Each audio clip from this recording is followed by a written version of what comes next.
They say that on the day they strapped Floyd Allen into the electric chair, the mountains of Carroll County held their breath. Here was a man who had been a law unto himself, a patriarch whose word was gospel and whose pistol was the final court of appeal.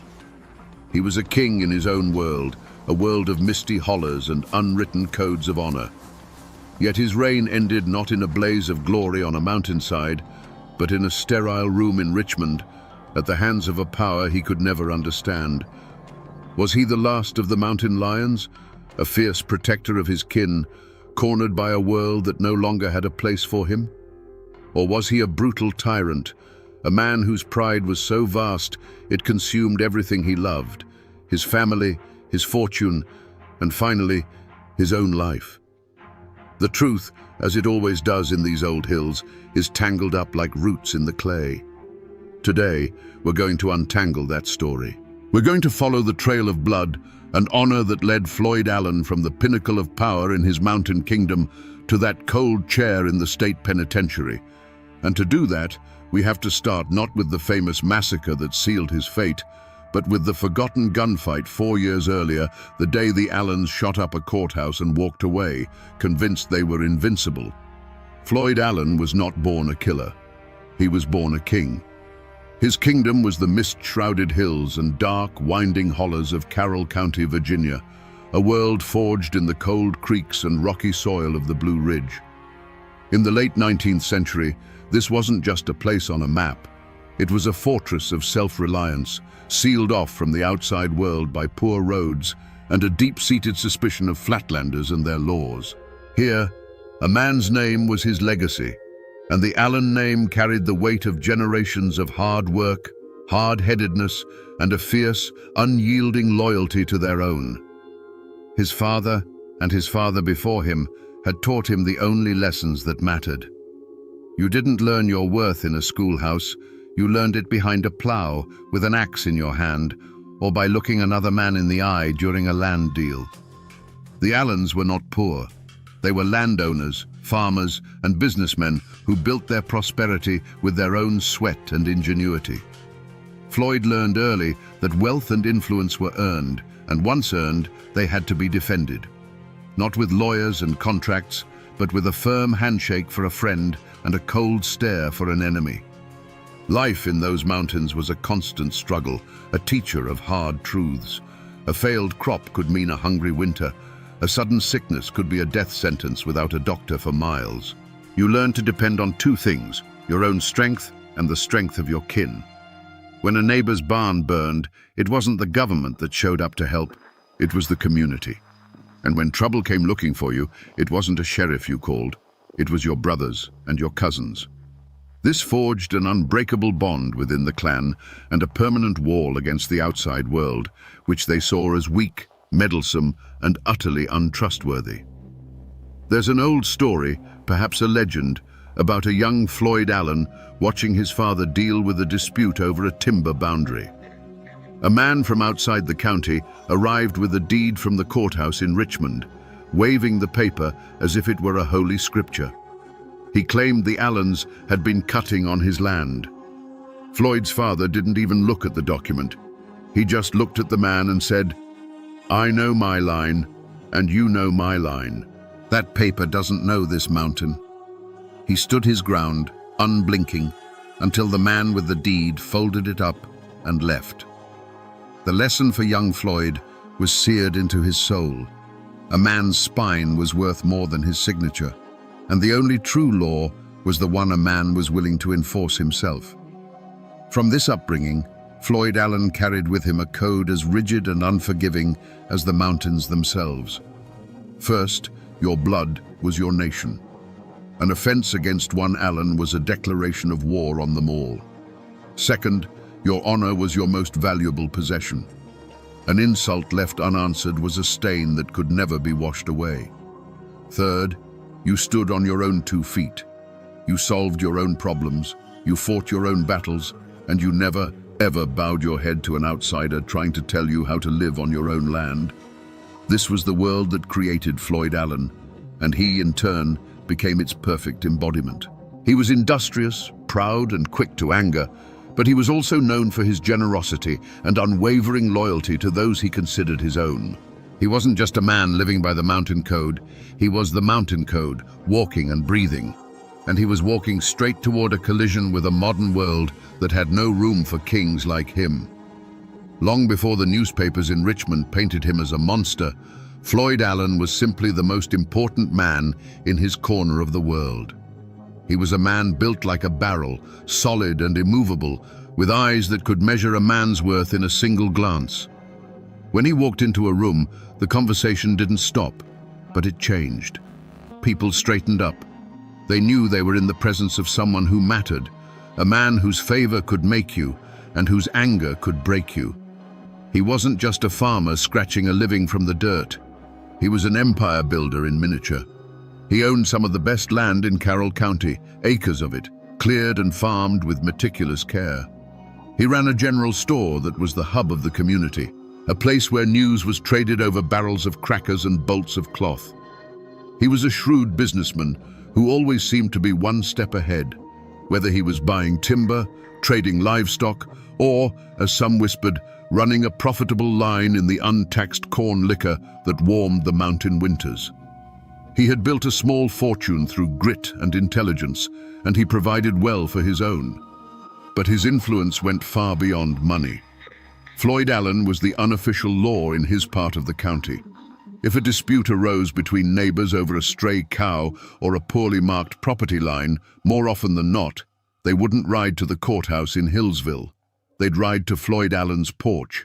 He would listen to both sides, his face unreadable, and then he would deliver his verdict. And his verdict was final. There was no appeal because everyone knew Floyd Allen had the will and the means to enforce his own judgments. To many, this wasn't tyranny.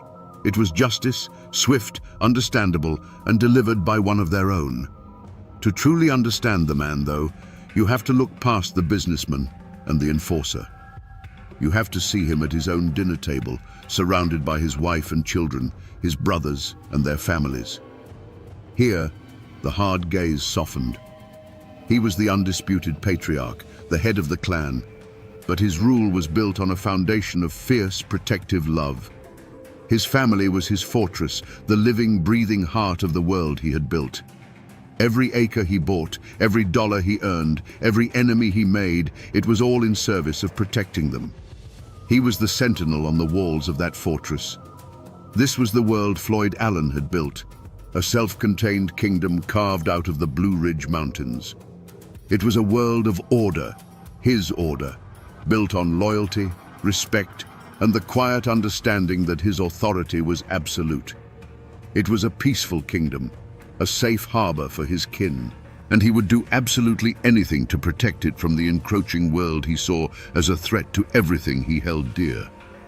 But for all his strength, for all the respect he commanded, Floyd Allen was a man with a crack in his foundation.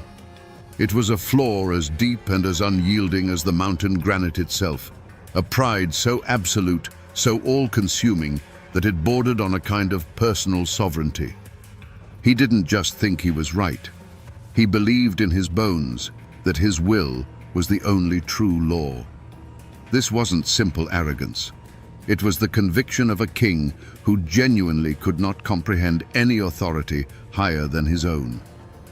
They tell a story in Carroll County about a revenue agent who came up from Richmond one year, a young man full of ink and importance, carrying a list of new taxes. He found Floyd on his porch and began to explain the new regulations in a condescending tone, as if speaking to a simple child of the hills. Floyd listened patiently, his face a mask. When the agent was finished, Floyd didn't argue. He didn't raise his voice. He just looked at the man and said, "Your papers have no meaning on this land. You can take them, and yourself, back down the mountain you came up." The agent tried to protest, to invoke the power of the state, but he saw something in Floyd Allen's eyes that told him the conversation was over. That kind of pride, that unshakable belief in his own domain, was a force of nature. For years, this very flaw had been his greatest strength. It was pride that drove him to outwork every man around him, to turn rocky fields into profitable farms.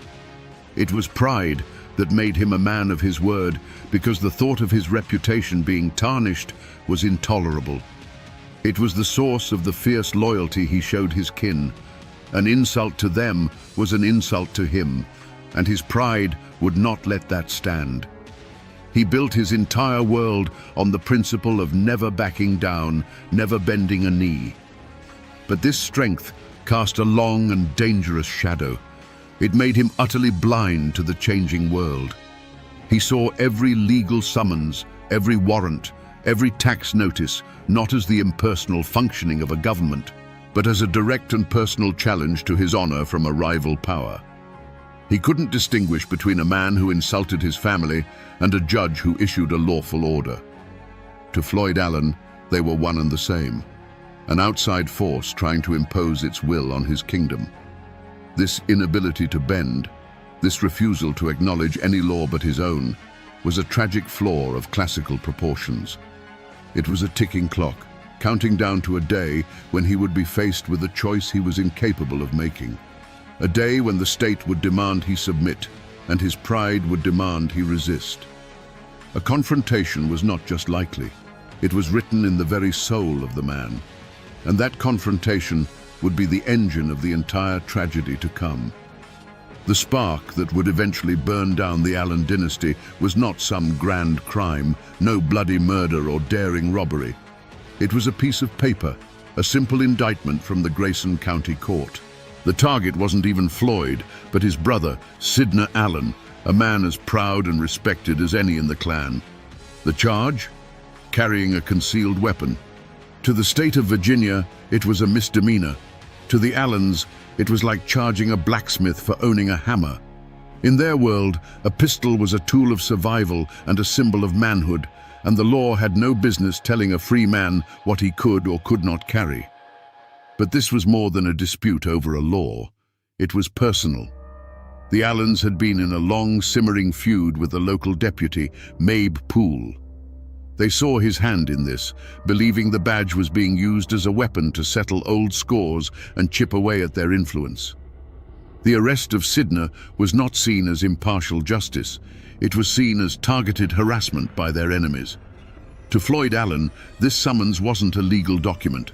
It was a glove slapped across his face, a public challenge to his family's honor and his own authority as the clan's protector. His pride, that immense and fragile thing, could not let such a public effrontery stand. There was no talk of hiring a fancy lawyer from Richmond. The Allens' response was primal and immediate. They would answer the summons, but on their own terms. On the day of the trial in 1908, a formidable delegation of the Allen clan rode into the town of Independence. They weren't coming to plead for mercy. They were coming to make a statement. Floyd, Sidney, and their hot-headed young nephew Wesley Edwards led the way. They were armed, their faces were grim, and they moved with the cold confidence of men who believed they were their own highest law. The courtroom itself became a stage for this clash of worlds. On one side sat Judge Thornton Massey, the Commonwealth's attorney, and the handful of deputies who represented the fragile authority of the state. On the other, the Allens sat together, a silent, unmoving block of defiance.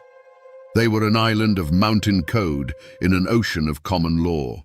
The air was thick with tension, heavy with the unspoken knowledge that the legal proceedings were just a formality, a prelude to a confrontation that had been brewing for years. The trial was a quick affair. The verdict came back as everyone expected: guilty. When that word echoed through the courtroom, it was more than a legal finding. It was a declaration of victory by the state over the clan. It was the law of the flatlands telling Floyd Allen, in his own territory, that his power meant nothing within these four walls.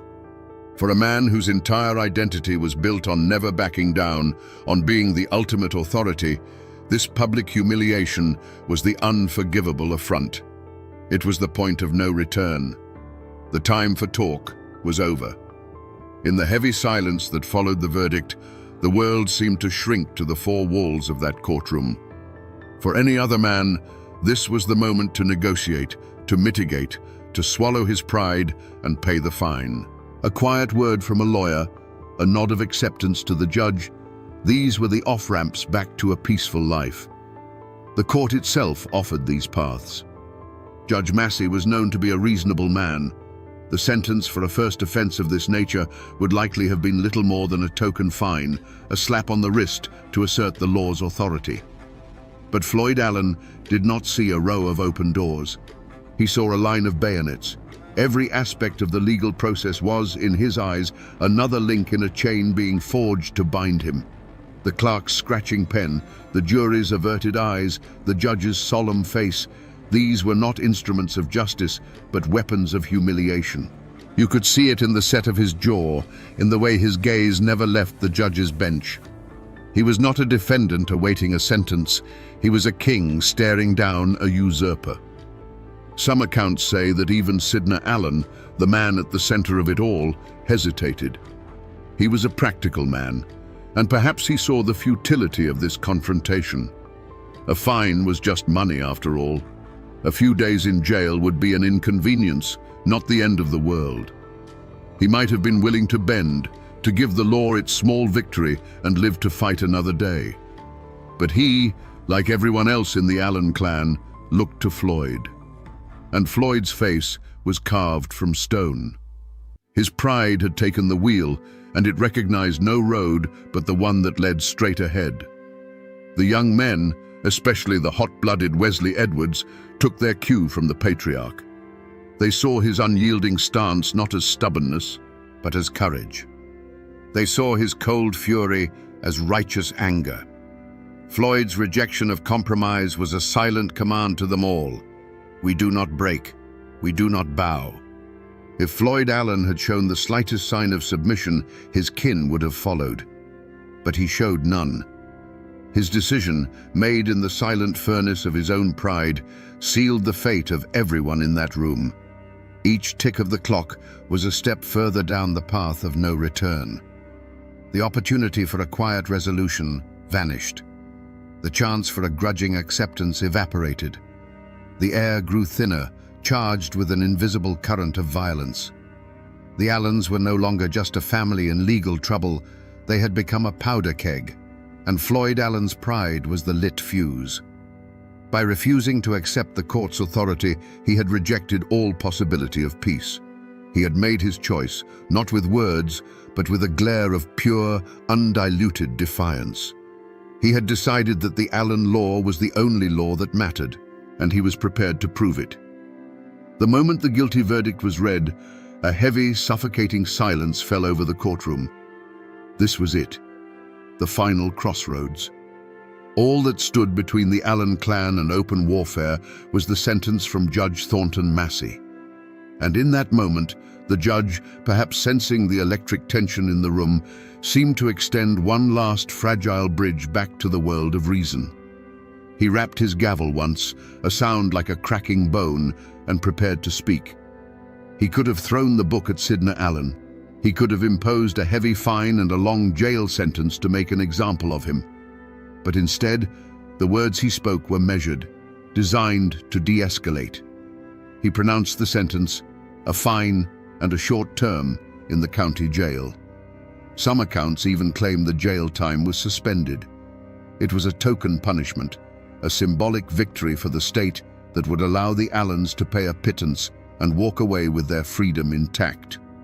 It was the law's final, surprisingly fair offer. It was the last chance for peace. For a long, agonizing second, that offer hung in the air. The whole world seemed to pause, waiting on one man. Everyone, from the nervous deputies to the Allens themselves, turned their eyes to Floyd. He didn't have to say a word. His face was the weather vane that would show which way the storm would break. He could have reached into his pocket, pulled out a few bills, and ended the whole affair. He could have swallowed his pride just for a moment and saved everything. It was the logical choice, the sane choice. But as Floyd Allen stood there, he wasn't weighing a fine against his freedom. He was weighing submission against his very soul. In his mind, paying that fine was no different than kneeling before a conquering king. It was an admission that the law of the courthouse was stronger than the law of the clan. It was a public branding of his family as subservient.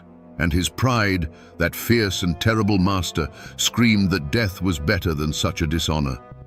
And so, in that final moment, he made his choice. He didn't shout or draw his weapon. The signal was far more chilling. He met the eyes of his nephew, the volatile Wesley Edwards, and gave a slow, almost imperceptible shake of his head. It was a silent, final verdict, delivered not by the judge, but by the patriarch. The verdict was war. The last door to peace had just been slammed shut and locked from the inside. As Judge Massey's words faded, the air in the courtroom became as thin as a winter razor. Then, from the Allen side of the room, a chair scraped violently against the floorboards. Young Wesley Edwards was on his feet, his face a mask of pure fury. His voice, cracking with youthful rage, cut through the tension like a thrown knife. "I'll see you in hell," he roared, "before Sidney Allen goes to jail." It was not a plea or a threat. It was a declaration of war. In that instant, the world for Floyd Allen slowed to a crawl. He saw a deputy, Mabe Poole or another man like him, take a single fateful step towards Sidney. It was a small movement, but in the supercharged atmosphere of the room, it was an act of aggression, a hand reaching out to put a chain on a king. The sound of his own heart hammered in his ears, a deep, steady drumbeat counting down the final seconds of peace. His hand, as if with a mind of its own, found the familiar cold weight of the pistol under his coat. A single sharp crack shattered the stillness. It wasn't a boom, but a sound as clean and final as a closing coffin lid. For a heartbeat, there was only the ringing echo. Then the courtroom exploded. It was a deafening, blinding chaos. Blinks of orange fire lit the suddenly dim room as more shots answered the first. The air filled with a thick, choking grey smoke from the black powder, smelling of sulfur and damnation. Women screamed, a high, thin sound that was quickly swallowed by the deeper roar of men's shouts and the splintering of wood as heavy benches overturned. Through the swirling smoke, the world was a series of terrifying snapshots. Judge Massey, the very symbol of the law, vanished from his high bench as if swallowed by the earth, scrambling for cover. Men who had moments before been instruments of the state were now just men, diving behind tables, their faces pale with shock. The courtroom, a temple of order, had been transformed into a smoky, claustrophobic battlefield where survival was the only law left. But the Allens were not panicking. They were a single organism, moving with a cold, terrifying purpose. They rose as one, not to flee, but to fight their way out. They formed a bristling line of steel and defiance, a human wall that no one dared to cross. Each man covered the other, their movements honed by a lifetime of absolute trust. They were not a mob, they were a clan. And in that moment of pure violence, they were magnificent and terrible. The few deputies in the room were outmanned, outgunned, and utterly outmatched by this unified front of cold fury. The storm of noise lasted for what felt like an eternity, but it was likely only a minute. As quickly as it began, it subsided. The last shot echoed, and a profound, ringing silence descended upon the room. The air was a thick, unbreathable fog, heavy with the metallic tang of burnt powder. The argument that had started with a piece of paper was suddenly, permanently over. Through the haze, Floyd Allen saw the wreckage of the law's authority, and he knew they had won. The thick grey smoke began to clear, not on a scene of carnage, but on a scene of absolute victory.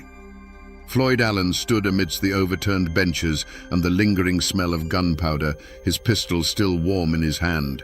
He felt no remorse. Remorse was for men who made mistakes. He had made a choice, and he had enforced his will. He looked at his kin, Sidney, Wesley, the others, their faces smeared with soot, their eyes alight with the fire of battle. They were shaken, but unbroken. They were Allens. There was no thought of surrender, no consideration of waiting for the law to regroup.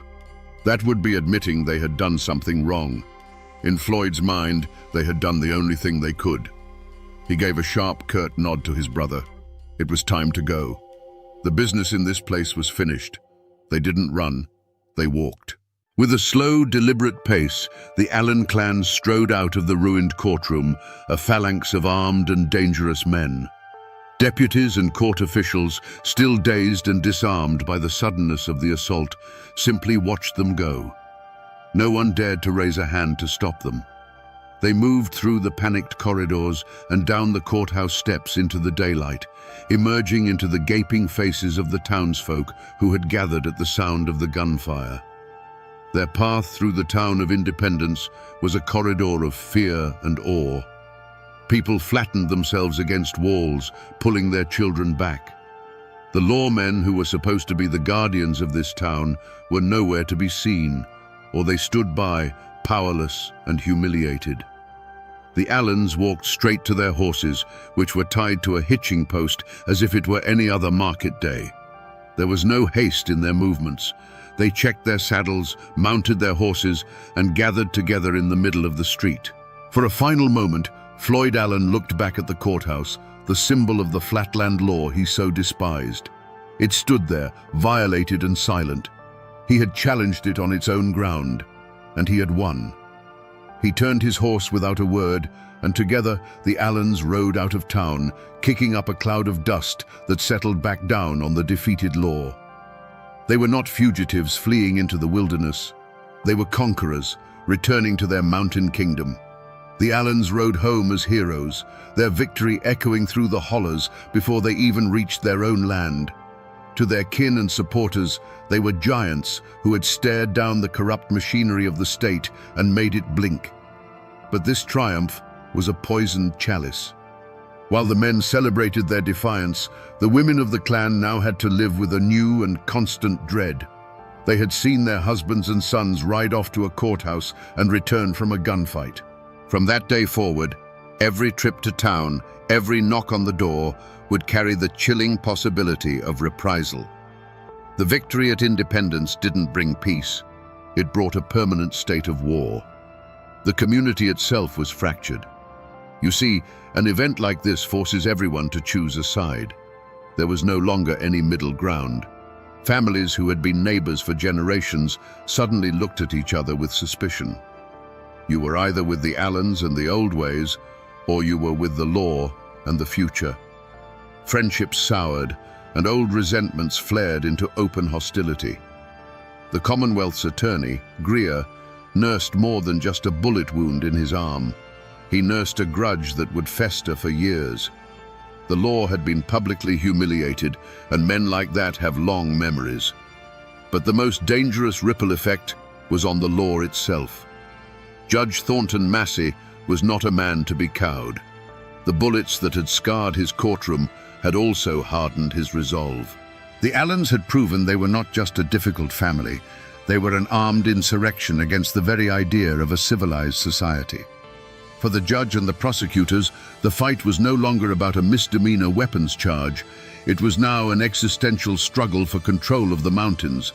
They began to plan, to prepare, to ensure that the next time they faced the Allen clan in a courtroom, the state would not be the one to back down. The Allens' victory guaranteed that any future confrontation would be met with overwhelming force. The greatest wreckage, however, was invisible. It was the damage done to the minds of the next generation of Allens. The younger men, like Wesley Edwards, had learned a powerful and deadly lesson: that violence was a successful political tool. They had seen with their own eyes that a drawn pistol was more effective than any lawyer. This victory bred a fatal arrogance, a belief in their own invincibility. It erased any lingering respect for the institutions of the state and replaced it with contempt. They had shot their way out of trouble once, and now they believed they could do it again. So while Floyd Allen may have seen the events at Independence as a clean victory, the truth is that the gun smoke that filled that courtroom never truly cleared. It settled like a fine, toxic dust over the entire county, poisoning relationships, hardening hearts, and laying the groundwork for a far bloodier reckoning. The real tragedy of 1908 wasn't the gunfight itself, but the terrible future it made inevitable for everyone involved. After the Allens rode out of Independence, a strange and telling silence fell. There was no thundering posse, no call for the militia, No immediate cry for vengeance from the state. The reason was simple and stark. The local law enforcement had been completely and utterly broken. They had been outfought and humiliated on their own ground. To ride into the Allens' territory in the mountains of Carroll County would not have been a police action. It would have been a declaration of war, a war they knew they could not win. The law's first judgment, therefore, was a judgment of its own weakness. And so, the official trial of the Allen clan never truly happened. Instead, there was a series of quiet, face-saving maneuvers in back rooms. Warrants may have been issued, but they gathered dust. The Commonwealth's attorney, Mr. Greer, knew that serving them would cost more lives. In the end, the system blinked. The charges stemming from the riot were quietly dropped or settled with a small fine, likely paid by a third party, so that no Allen would have to suffer the indignity of paying it themselves. It was a humiliating whisper of a conclusion to a day that had roared with gunfire. The law, in essence, pretended it never happened. But in the court of public opinion, the verdict was split right down the middle, cleaving the community in two. To the people of the mountains, to the families who lived by the same unwritten code, the Allens were heroes. They were seen as men who had refused to be harassed, who had defended their honor against a corrupt and alien system. The story of their victory was told around hearths and in general stores, growing more legendary with each telling. In this version, they were not criminals. They were martyrs to the cause of mountain independence. To the townspeople, the merchants, the lawyers, and the families connected to the court, the verdict was just as clear, but entirely different. To them, the Allens were savages. They were domestic terrorists who had desecrated the most sacred institution of civil society. They had replaced reasoned debate with brute force and the rule of law with the law of the gun. These people saw the Allens not as proud men, but as dangerous anarchists whose power had to be destroyed if the county was ever to move into the modern world.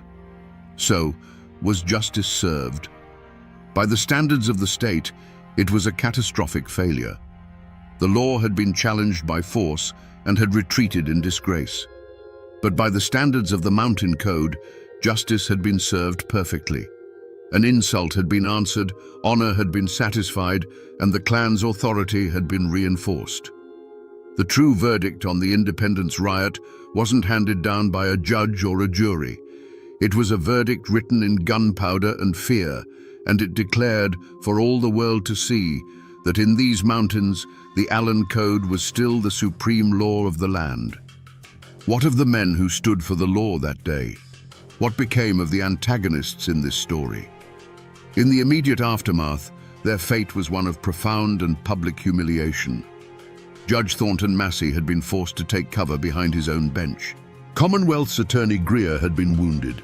The deputies of Grayson County had been rendered utterly impotent, forced to watch as a gang of men shot up their courthouse and rode away untouched.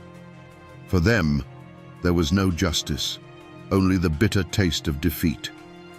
But if the Allens believed they had broken these men, they had made a grave miscalculation. They had not broken them. They had forged them into something harder and far more dangerous. Judge Massey did not resign or transfer to a quieter circuit. He stayed. The bullet holes in his courtroom were a daily reminder of the day his authority was shattered by gunfire. The experience didn't fill him with fear, it filled him with an iron resolve. For him, this was no longer a matter of law. It became a personal crusade to prove that the code of the courthouse was stronger than the code of the clan. He would get his chance 4 years later in a different courtroom facing the same family. The other players in this drama were similarly hardened. Greer's wounded arm eventually healed, but the insult to his office never did. The deputies who had been so easily overpowered learned a critical lesson. You do not bring a handful of men to a fight with the Allen clan. The entire legal establishment of the region, from sheriffs to prosecutors, understood that the next confrontation could not be a simple legal proceeding. It would have to be a show of overwhelming force. And so, the antagonists in this story did not meet some poetic justice. They did not wither away or disappear. Instead, They prospered, and they planned. The Allans' victory and independence was the single greatest catalyst for their own destruction, because it united all their enemies and gave them a common cause. They had won the battle, but in doing so, they had awakened a sleeping giant. The law had been bloodied, but now it was awake, and it was watching, and it was waiting for the one mistake that would give it the chance to settle the score once and for all. The 4 years that followed the independence riot were the high summer of the Allan clan's power.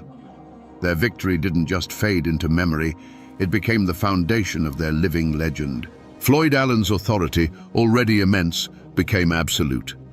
His name was spoken with a mixture of fear and reverence from one end of the county to the other. His porch was no longer just a place of business, it was a throne room. In this brief, tense period, the Allans were not just a powerful family, they were royalty, and their mountain kingdom had never seemed more secure. But this victory planted poison seeds in the next generation. For the young men of the clan, the sons and nephews who looked up to Floyd, the riot was their defining lesson. They saw that the law could be faced down, that pistols spoke louder than gavels.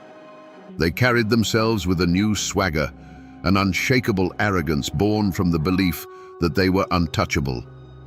This sense of impunity would prove to be a fatal inheritance. The shadow of their family name, which had once been a shield, was slowly transforming into a target. The community did not heal. It curdled. The riot had been a political earthquake, and the fault line ran straight through the heart of the county.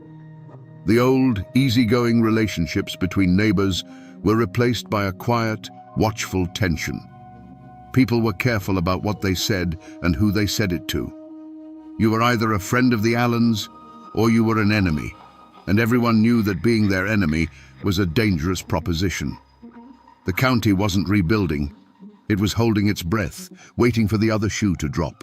The silence in those hills wasn't peace. It was the quiet of a long, drawn-out ceasefire.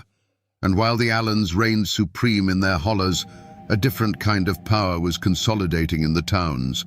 The court, the sheriff's department, the Commonwealth's attorney, they had been humiliated, but they had not been broken. They were learning, adapting, and waiting. The power dynamic in the region had shifted into a precarious and deadly balance. On one side was the visible personal power of a clan patriarch. On the other was the slow, patient, and institutional power of the state.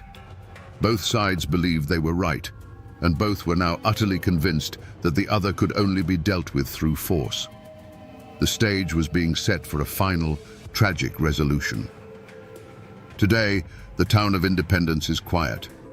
The old Grayson County Courthouse still stands, a stately brick building that keeps its secrets well. People walk its halls on county business, their footsteps echoing where Wesley Edwards once roared his defiance. Tourists might admire its architecture, never knowing they're standing on a battlefield where the law of the state and the law of the clan met in a blaze of gunfire. But if you stand there long enough, on a quiet afternoon, you can almost feel it, a faint, lingering echo of the chaos, the ghost of a moment when this temple of order was consumed by pure, unadulterated mountain rage. If you know where to look, you can find the other physical remnants of this story scattered across the hills. The old Allan homesteads are long gone. The cabins collapsed and reclaimed by ivy and rhododendron, leaving only a few tumble-down chimney stacks standing like lonely tombstones in the woods. And in a quiet cemetery, you can find the final resting place of Floyd Allan himself. The name on the weathered stone is simple, giving no hint of the storm that was his life. Here lies the king whose kingdom turned to dust, a silent testament to the fact that no man, no matter how powerful, can hold back the tide of the world forever. But the true legacy of the Allans isn't carved in stone or preserved in brick. It lives in the stories.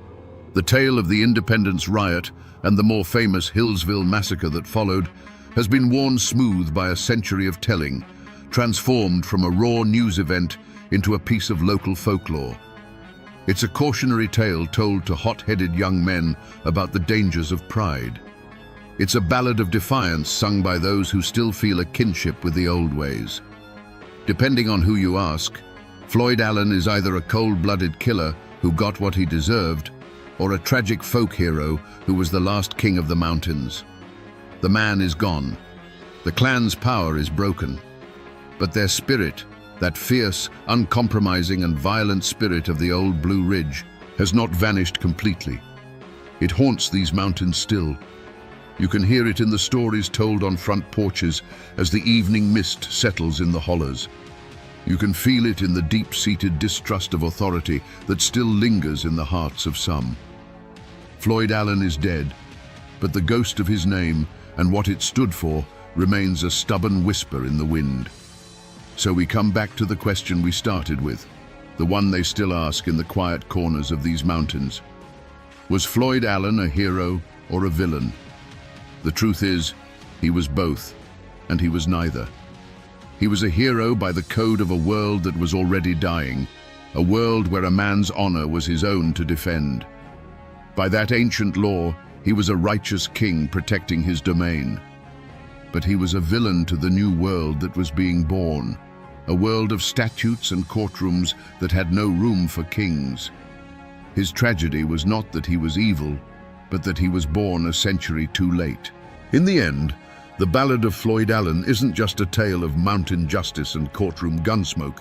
It's a profound and timeless story about how a man's greatest strength can become the very engine of his destruction. That unbending, iron-willed pride was the forge that created him.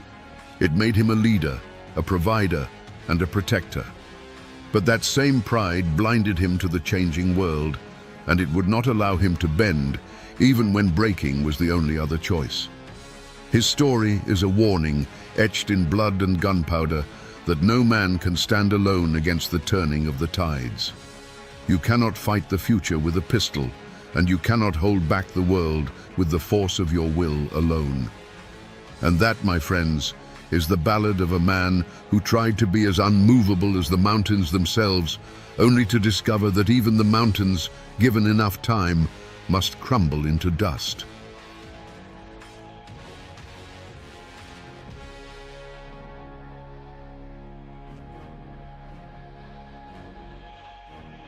A volley of rifle fire tore through the quiet air over the Kentucky River, and the man they called Bad Tom Baker fell. The one-armed king of Clay County, a figure whispered about with a mix of terror and awe, disappeared into the murky water. History calls it the end of a feud. But was it just a family squabble over a stolen pig or a stray card game?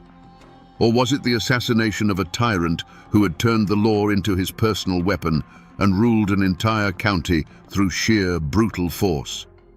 Today, we dig past the headlines to find the truth behind Appalachia's most feared family dynasty. To understand the Bakers, you have to understand the land that shaped them. Clay County, Kentucky, after the Civil War, was a world unto itself. Carved by deep, misty valleys the locals call hollers, it was a place where the modern world's grip was weak. The people here, mostly descendants of tough Scottish-Irish settlers, lived by a code much older than any state constitution. Family wasn't just important, it was everything. Your clan was your nation, your church, and your army, all rolled into one. Life was hard, scraped from thin soil and dense forests. Logging and salt mining were the only real industries, and in a place with so little power wasn't measured in dollars, but in influence. The most coveted prize was the sheriff's badge, because whoever held it didn't just enforce the law, they were the law. They controlled taxes, settled disputes, and decided who prospered and who starved. It was a king's throne in a kingdom of log cabins and dirt roads. This isolated world was a powder keg waiting for a spark. The Civil War had split communities down the middle. Neighbor fought neighbor, and those wounds never truly healed. The Bakers had largely sided with the Union, while many of their future rivals, like the Howards, had fought for the Confederacy. They returned from the war not as countrymen, but as vanquished foes and bitter victors, forced to live side by side in these tight, unforgiving hollers. Every day was a fragile truce. Men worked their land with a rifle never far from reach. They gathered at the county seat of Manchester with pistols tucked in their belts, their eyes constantly scanning for the face of an old enemy. They were proud, stubborn people, steeped in a tradition where an insult to one was an insult to all, a debt that could only be paid in blood. They didn't know it yet, but their way of life was standing on the edge of a cliff. The world of quiet mountain self-reliance was about to be shattered by a feud so brutal it would become a legend. A small grudge, born from this soil steeped in hate, was about to grow into a war that would drench the courthouse steps in red and leave a legacy of fear that would echo for 100 years. History loves a clean starting point, a single gunshot, a stolen kiss, one insult that tips the world into chaos. But in the mountains, feuds rarely have a single beginning. They fester. They grow in the dark like mold, feeding on old wounds and whispered grudges. The Baker-Howard feud was no different. Some old-timers swear it started over a card game when a Baker accused a Howard of cheating, and words gave way to fists, then knives. Others say it was something as simple and as serious as a stolen boar. The truth is, it doesn't matter which spark lit the fuse. The whole county was a powder keg that had been sitting since the Civil War, just waiting for any reason to explode. And the man who struck the match was Thomas Baker, known to history as Bad Tom. He wasn't just another brawler in a long line of them. He was different. There was a cold fire in his eyes, a charisma that drew men to him, and a ruthlessness that made them fear him. He'd lost an arm in a sawmill accident, but this only added to his mythic stature. With one hand, they said, he could handle a rifle better than any two-handed man in the state. He was the living embodiment of his family's pride and their rage, and he didn't just join the simmering conflict, he became its heart. The feud might have remained a series of back-alley brawls and drunken shootouts, if not for one thing: politics. Bad Tom saw that true power wasn't just in the barrel of a gun, but in the sheriff's badge that could legitimize its use. He ran for sheriff, and through a campaign of charm, intimidation, and likely a few backroom deals, he won. This was the point of no return. The law was no longer a neutral force in Clay County. It was now a weapon pointed directly at the heart of the Howard clan and their allies. Suddenly, the game had changed. This was no longer just about family honor. It was about survival. For the Howards, facing a sheriff who was also their sworn enemy, there was no court of appeal, no neutral ground. Their only path was to fight back with the same ferocity. The threats, once muttered in saloons, became open declarations of war. A loaded cartridge might be left on a windowsill, a silent promise of what was to come. A rider might gallop past a Howard cabin in the dead of night, firing a single shot into the darkness, not to kill, but to remind them that they were never safe. The time for talking was over. Under the reign of Bad Tom, the streets of Manchester, the county seat, became a theater of war. Court days were the most dangerous. The air would grow thick with tension as the armed clans gathered, their eyes locked on each other across the town square. It wasn't a matter of if violence would erupt, but when. And one day, it did, in a way that would be seared into the county's memory forever. As the Howards and their allies stood on the courthouse steps, the world exploded in a deafening roar of gunfire. From concealed positions, the Bakers unleashed a coordinated volley. For a moment, there was only the thunder of rifles and the acrid smell of gunpowder smoke. Then came the screams. Men who had been standing tall moments before crumpled to the ground. The white columns of the courthouse, symbols of law and order, were stained with something other than rain. When the gun smoke finally cleared and a ringing silence fell, the ground was littered with the fallen. The law hadn't just been broken, it had been executed in broad daylight. But the horror wasn't confined to these public spectacles. The war followed people home. It crept onto their porches in the dead of night, leaving a single bullet on a windowsill, a silent promise. Or worse, a small, crudely carved coffin, a message more chilling than any spoken threat.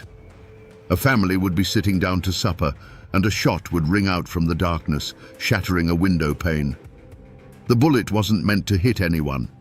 It was meant to shatter their peace, to remind them that they were never safe, to exhaust their nerves until they broke. The mountains, once a source of comfort, became an enemy. Every bend in the road, every dense patch of woods could be hiding an ambush. The Bakers knew these hills like the back of their one remaining hand.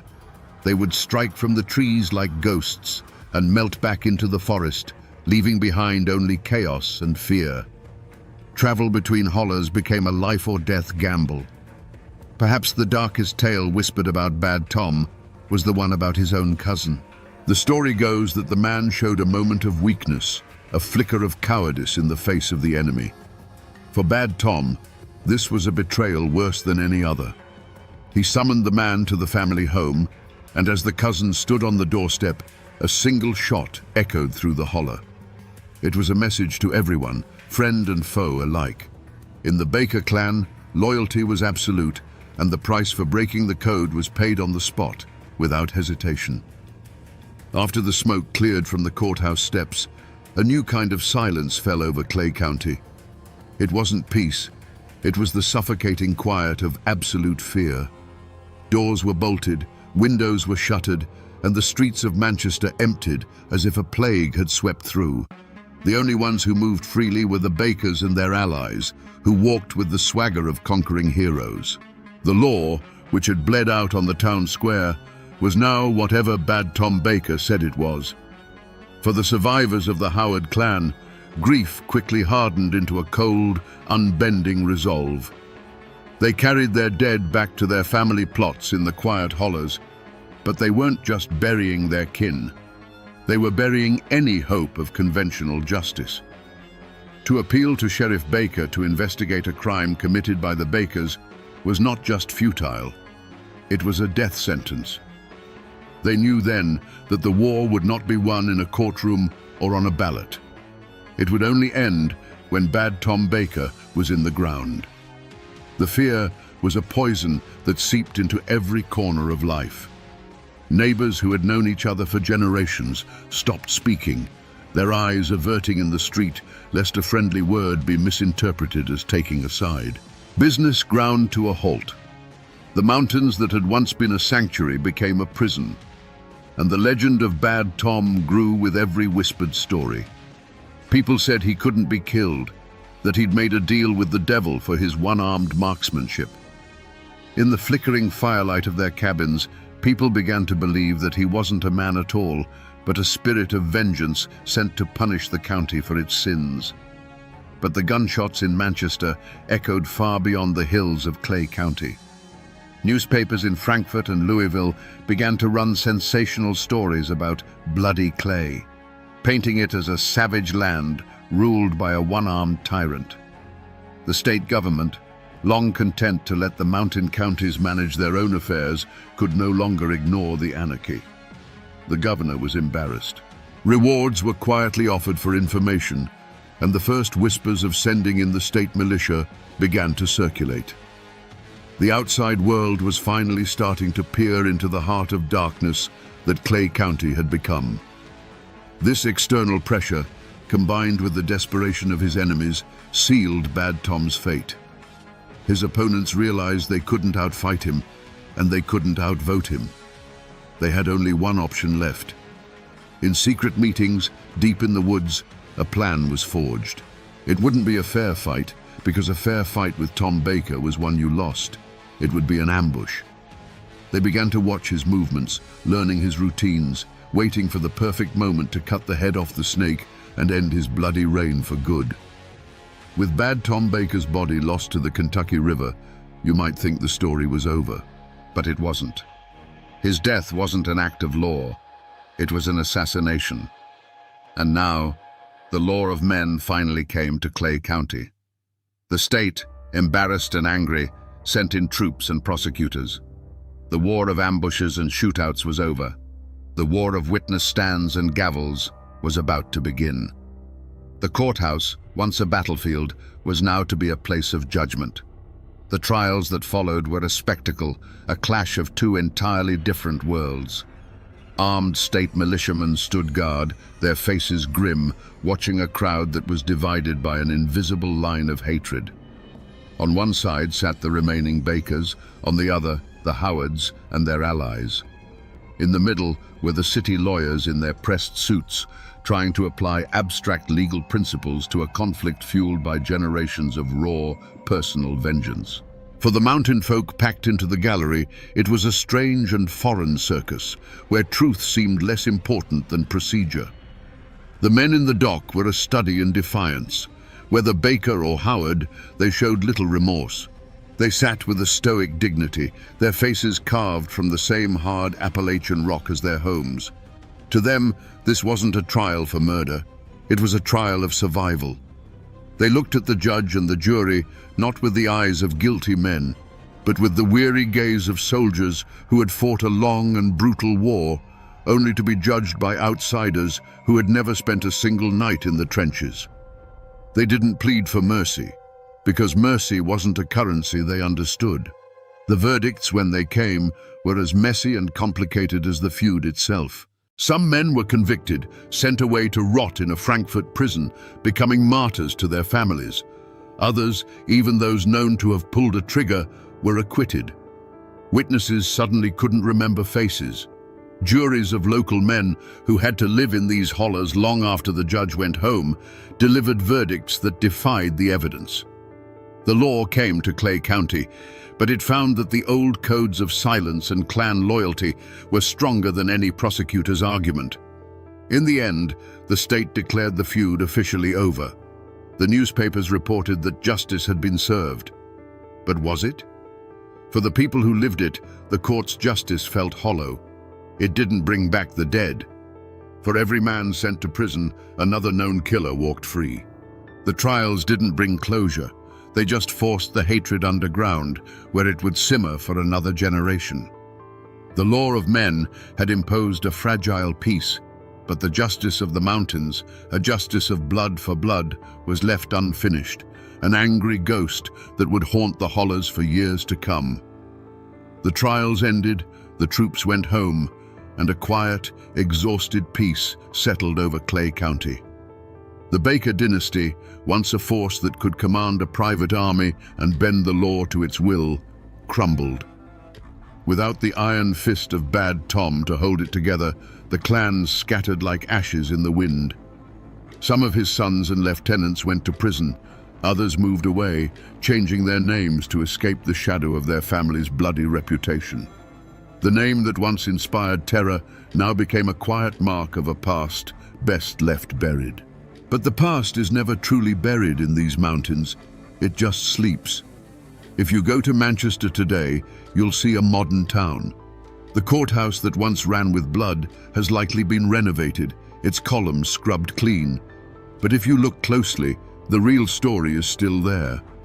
It's in the small, forgotten family cemeteries hidden up in the hollers, where weathered headstones bear the names of young men who didn't die of old age. The dates tell a silent story of a war that history books barely mention. The land itself seems to hold the memory. And if you find an old man sitting on his porch and you ask him about the feuds, you'll see a change in his eyes. The stories are still told, not as history, but as cautionary tales whispered on long winter nights. They'll tell you about Bad Tom, the one-armed king, and how he ruled this county with fear.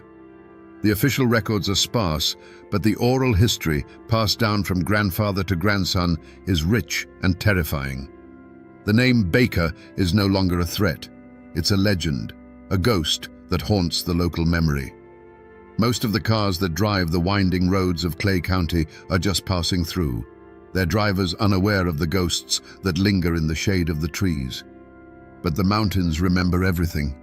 They remember the gun smoke and the screams. The Kentucky River still flows, the same dark water that swallowed the body of Bad Tom Baker, taking his secrets with him. The feud is over, but its echo remains, a permanent part of the landscape, a whisper in the Appalachian wind. So we return to where we began, with the body of Bad Tom Baker sinking into the Kentucky River. Was his story just another bloody chapter in a family feud, born from a stolen pig or a crooked card game? The truth is, it was so much more than that. It was the story of how a man, forged in the fires of isolation and clan warfare, took the ancient mountain code of honor and twisted it into a crown. He wasn't just a feudist, he was a king, and Clay County was his brutal, bloody kingdom. His death wasn't just an act of revenge, it was a regicide, the only way his subjects knew to end a tyrant's reign. The story of the Baker dynasty is a dark mirror held up to the heart of Appalachia. It's a testament to the indomitable spirit of its people, their fierce loyalty, their stubborn pride, and their refusal to bow to any authority but their own. But it's also a terrifying lesson in what happens when that spirit is poisoned by poverty and old hatreds. It shows us how thin the line is between a man protecting his family and a man destroying his community, between justice and vengeance. This isn't just a tale of outlaws and shootouts, it's a story about a forgotten America, a world where the only law that mattered was the law of blood. The men who fought and died in these hills weren't simple villains. They were complex, desperate men, living by the only code they'd ever been taught. Their legacy is a reminder that the past is never as clean or simple as the history books would have us believe. And that is why we must keep these stories alive, pulled from the shadows of the misty hollows. Because they remind us of the fire and the blood that shaped this land, and of the ghosts who still walk here. And now, my friends, you know the rest of the story. Imagine this for a moment. A 10-year-old boy and his 7-year-old sister, barefoot and bleeding, crashing through the Appalachian wilderness. In the boy's arms is a crying infant. They are the only thing left of their family. Behind them, in the chilling silence that always follows the screams, lies the ruin of their home and the bodies of their father and their 7 brothers. How does a family get wiped from the face of the earth in a single afternoon, leaving only children to tell the tale? The history books call it the Hannon family massacre, just another bloody footnote in the story of the American frontier. But that simple label hides a far darker and more complex truth. It hides the story of a forgotten war, of a visionary warrior fighting for his people's survival, and of a clash of worlds so violent it left ghosts that are said to haunt these mountains to this very day. Today, we journey back to that brutal summer of 1776 to find out what really happened on the day hell descended into a quiet mountain hollow. Before the screams, there was the quiet rhythm of a life being carved out of the wilderness. William Hannon's homestead was little more than a notch in the vast green cloak of the North Carolina mountains. A log cabin, sturdy and rough-hewn, stood in a small clearing, a testament to endless hours of labor. Around it, a field of corn and beans fought a daily battle against the encroaching forest. This was the frontier in 1776, not a place of grand adventure, but of grueling, back-breaking work from sunup to sundown. The forest was both a provider and a threat. It gave them timber for their home, game for their table, and cool water from its creeks. But it also held its secrets in a deep, watchful silence. William Hannon was a man defined by that silence. A widower, he was the sole guardian of 10 children, a responsibility that would have crushed a lesser man. His 5 eldest sons were already turning into men themselves, their hands calloused from the axe and the plow. They worked beside their father in the fields, their shared sweat watering the very ground they hoped to one day call their own. They weren't invaders in their own minds. They were builders, planters, men chasing the simple, universal dream of leaving something behind for their children.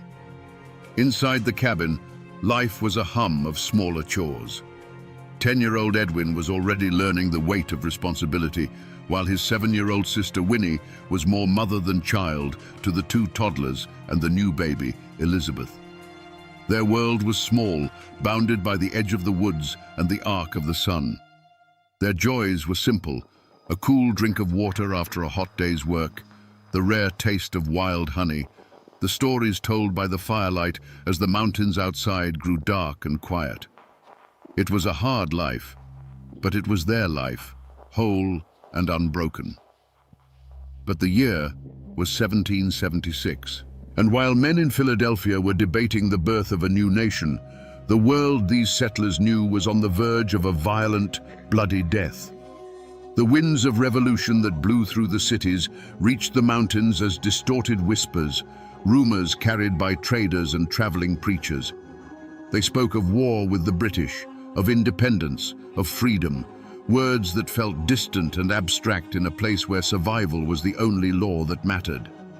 The more immediate danger had a name that was beginning to be spoken with a mix of fear and reluctant respect: Dragging Canoe. He was the leader of the Chickamauga Cherokee, a man who refused to bow to the white tide. Whispers said he had sworn a blood oath to drive the settlers from his ancestral lands. The Hannon family, in their quiet hollow, knew of these rumors. Every snap of a twig in the forest, every unfamiliar shadow at dusk, was a reminder that their small patch of cleared land was an island in an ocean of ancient history they did not understand. They were living on borrowed time, and they had no idea the debt was about to be called due. The Hannons had no quarrel with their immediate neighbors. On the frontier, you relied on the folks in the next valley over. No, the grudges that doomed them were older, deeper, and written on the land itself. William Hannon and his family were living on the edge of a wound that had been festering for decades. Each treaty signed by distant chiefs, each parcel of land ceded under pressure, was another drop of poison in the well. To the Cherokee, the settlers' cabins weren't homes. They were markers of a slow, creeping death to their way of life. The architect of this simmering rage was Dragging Canoe. He was a man who saw the future in the tired eyes of the old chiefs who kept giving away land, hoping for a peace that never came. At a treaty meeting, as yet another swath of ancestral hunting ground was signed over, he pointed to the land and spoke words that would become a prophecy written in blood. "You have bought a beautiful land," he told the settlers, "but I am afraid that you will find its settlement dark and bloody." He saw no compromise, only oblivion. Dragging Canoe and his followers, the Chickamauga, were not just a band of renegades. They were the hardened soul of the Cherokee resistance. They saw the American Revolution not as a fight for freedom, but as a chaotic opportunity. British agents, eager to sow terror on the colonial frontier, fanned the flames of their fury. They provided guns, ammunition, and promises, turning the Chickamauga's righteous anger into a weapon. For Dragging Canoe, this wasn't about fighting for the British king. It was a holy war for the mountains themselves. This web of intrigue and old hatreds created an atmosphere thick with paranoia. In the scattered settlements, rumors spread like wildfire. A hunter would report seeing unfamiliar tracks by the creek. A trader would bring news of Chickamauga war parties gathering in the hidden valleys. Whispers turned to warnings, and warnings turned to cold, hard fear. The Hannon family, like every other settler, would have felt it. The friendly waves they might have once exchanged with Cherokee hunters were gone, replaced by wary, assessing stares across the trees. The air itself had changed. It was no longer just the quiet of the mountains. It was the tense, listening silence before a storm. The point of no return wasn't a shouted argument or a line drawn in the dirt. It was a silent decision made in the deep shadows of the forest. It was the moment a Chickamauga war party, their faces painted in the colors of vengeance, began to move with purpose toward the smell of wood smoke from the Hannon cabin. For them, this wasn't murder. It was surgery. It was cutting out a cancer that was killing their world, one small homestead at a time. Every snapped twig under their moccasins was a drumbeat of inevitability. On the other side of that thin veil of trees, life continued in blissful ignorance. It was a hot, heavy summer afternoon. William Hannon and his 5 oldest boys were in the field, likely bent over their work, their backs slick with sweat. The rhythmic thud of a hoe against the earth, the drone of insects in the thick air, these were the sounds of their world. Their rifles, the essential tools of frontier survival, were likely propped against a stump at the edge of the clearing. In the quiet rhythm of their labor, the danger that had been a whisper for months had faded to a dull background hum. This was the fatal miscalculation of the frontier, the belief that because the morning was peaceful, the afternoon would be too. The Hannon men were tired, focused on the soil, their senses lulled by the heat. They didn't see the flicker of movement in the tree line. They didn't hear the collective intake of breath as dozens of eyes fixed on them from the shadows. The war party had reached the edge of the woods. They could see the unsuspecting figures in the field, see the faint outline of the cabin beyond. There was no turning back now. The promise made to Dragging Canoe, the anger fueled by British guns, the generations of grief for lost lands, it all coalesced into this one irreversible moment. A hand was raised. A silent signal was given. The deep, listening silence of the Appalachian forest was about to be broken by a sound that would echo through generations. It began with a sound that didn't belong in a peaceful afternoon. It wasn't the call of a bird or the snap of a twig, but the chilling, high-pitched war cry of the Chickamauga erupting from the tree line. For William Hannon and his 5 sons, there was no time to run, no time to even turn and grab their rifles. The world of hoeing and planting vanished in an instant, replaced by a storm of motion and violence that swept over the field. It wasn't a battle, it was a harvest. Moments later, it was over.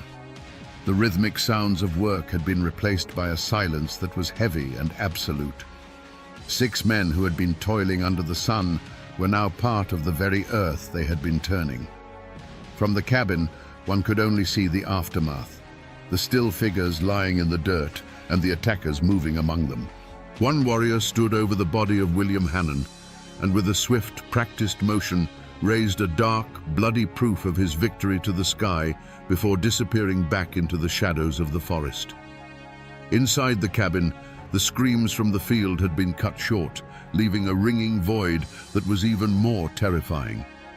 10-year-old Edwin and 7-year-old Winnie huddled together, trying to quiet the 2 toddlers and the crying infant, Elizabeth.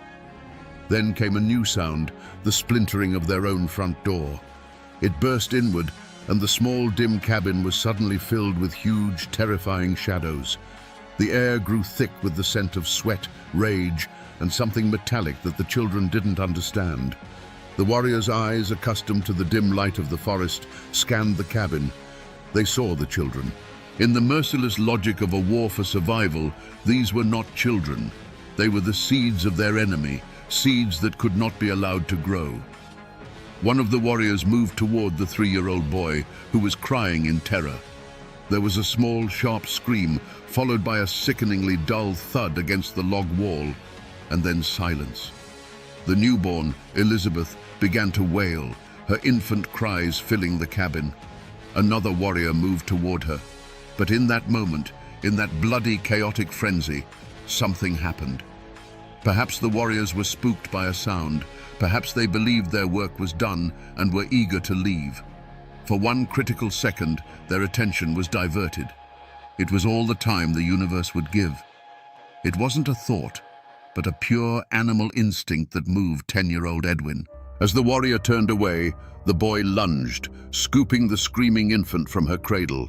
He grabbed Winnie's hand, pulling her with a force she didn't know he possessed. He didn't look back at the small, still form of his little brother. He didn't look at anything but the gaping hole where the door used to be.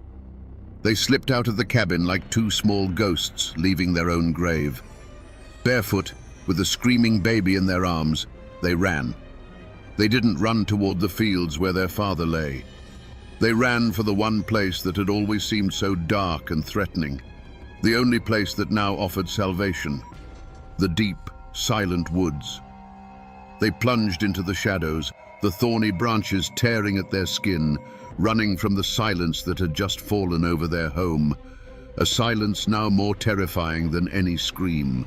For what felt like an eternity, Edwin and Winnie ran, fueled by a terror that numbed the pain of thorns and sharp rocks under their bare feet.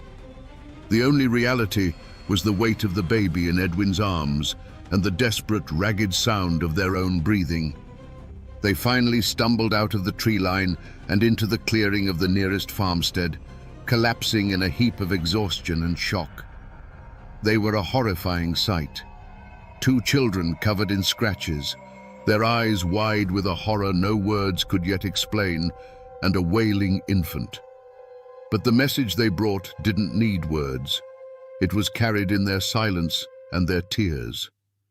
Within the hour, a grim-faced party of neighbors, rifles in hand, made their way cautiously toward the Hannon homestead. The first thing they noticed was the silence. The familiar sounds of a working farm, the chop of an axe, the call of a voice were gone. All they could hear was the buzzing of flies in the oppressive summer heat. They found William and his sons in the field, lying where they had fallen, the earth around them stained a dark, terrible color. The scene spoke of a swift, merciless violence that left no room for a fight.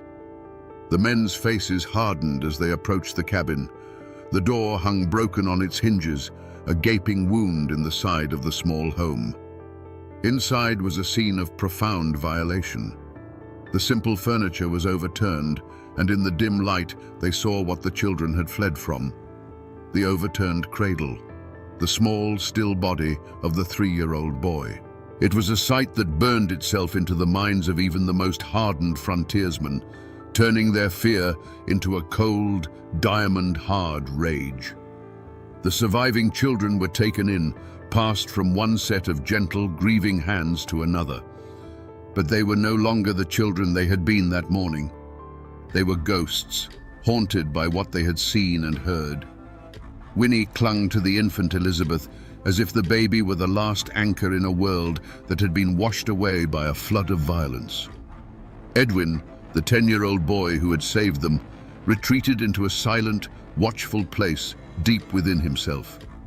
His eyes held the look of a man who had stared into the abyss and had seen the abyss stare back.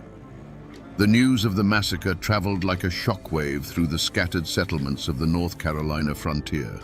It was a story told in hushed, terrified whispers around hearths that night. Doors were barred, rifles were loaded, and every shadow in the woods became a source of terror. The fragile illusion of safety was shattered. Dragging Canoe was no longer a distant rumor. He was a tangible, blood-soaked threat who had reached into their world and ripped a family apart. Fear was the first reaction. But in the heart of the Appalachian settler, fear was always followed by something else, a burning, unquenchable thirst for vengeance. The hunt began not with a sheriff's decree, but with a low growl of fury that rippled through the scattered cabins. As the bodies of the Hannons were being prepared for their final rest in the hard Appalachian soil, the men of the frontier were gathering. They came with their long rifles, powder horns, and a quiet, murderous resolve in their eyes. These weren't lawmen. They were farmers, blacksmiths, and trappers whose hands were as accustomed to an axe handle as a trigger. The massacre wasn't an attack on a stranger. It was an attack on every single one of them, on their wives, their children, their own precarious existence. They formed a ragged posse, a grim collection of about 20 men, and plunged into the forest on the trail of the war party. They were skilled woodsmen, men who could read a bent twig or a scuffed patch of moss like a page in a book. But the mountains that had been their home now became an alien landscape, a deadly labyrinth that belonged to their enemy. Every ravine could hide an ambush, every thicket of rhododendron a sniper. The air, thick with humidity, was also thick with a palpable tension that made the sweat on their necks run cold. For days, they pushed deeper into the wilderness, their initial rage sharpening into a focused, exhausting pursuit. They found signs of the war party's passage, the remains of a hastily eaten meal, a single dropped feather from a ceremonial dress, a faint moccasin print in the mud of a creek bed. Each discovery sent a jolt of adrenaline through the weary men, pulling them onward. They were close. They could feel it. They slept in shifts, their rifles never leaving their hands, their dreams filled with shadows and the ghost of a child's scream. But the Chickamauga were masters of this domain. They moved like smoke through the trees, their trail growing fainter and more confusing with every mile. The posse would follow a clear path for hours, only to have it vanish completely on a rocky ridge, as if the warriors had simply been lifted into the sky. The mountains were helping their own. The forest that had provided the Hannans with life was now actively shielding their killers, swallowing them into its vast green depths. The moment of capture never came. After a week of relentless pursuit, the posse stood on a high bluff, looking out over an endless expanse of ridges and valleys. They were gaunt, their supplies were dwindling, and their tracks were the only ones they had seen for 2 days. The grim truth settled upon them like a shroud. The war party had dissolved back into the wilderness, swallowed by a network of hidden paths and sympathetic villages they could never hope to find. There was no fierce firefight, no exhausted surrender. There was only the cold, bitter realization that the men they were hunting were gone. They had struck and then vanished, leaving nothing behind but corpses and terror. The posse returned to their homesteads, not with prisoners, but with a new, chilling certainty. The war had just begun, and the enemy was a ghost they could not catch. There was no trial, no courtroom, no judge in a black robe, no clever lawyers arguing points of law. To expect such things would be to misunderstand the brutal reality of the frontier in 1776. The courthouses of the new nation were far away, beyond the mountains, and their laws felt as distant and irrelevant as the king across the sea. The men who killed the Hannans were never arrested, never identified, never brought before a jury of their peers.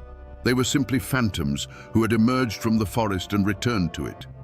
The only verdict delivered was the one declared in the hearts of the settlers. The war party that had attacked the Hannans was, in their eyes, guilty beyond any doubt. The evidence was not in testimony, but in the freshly turned earth of 9 graves on a hillside.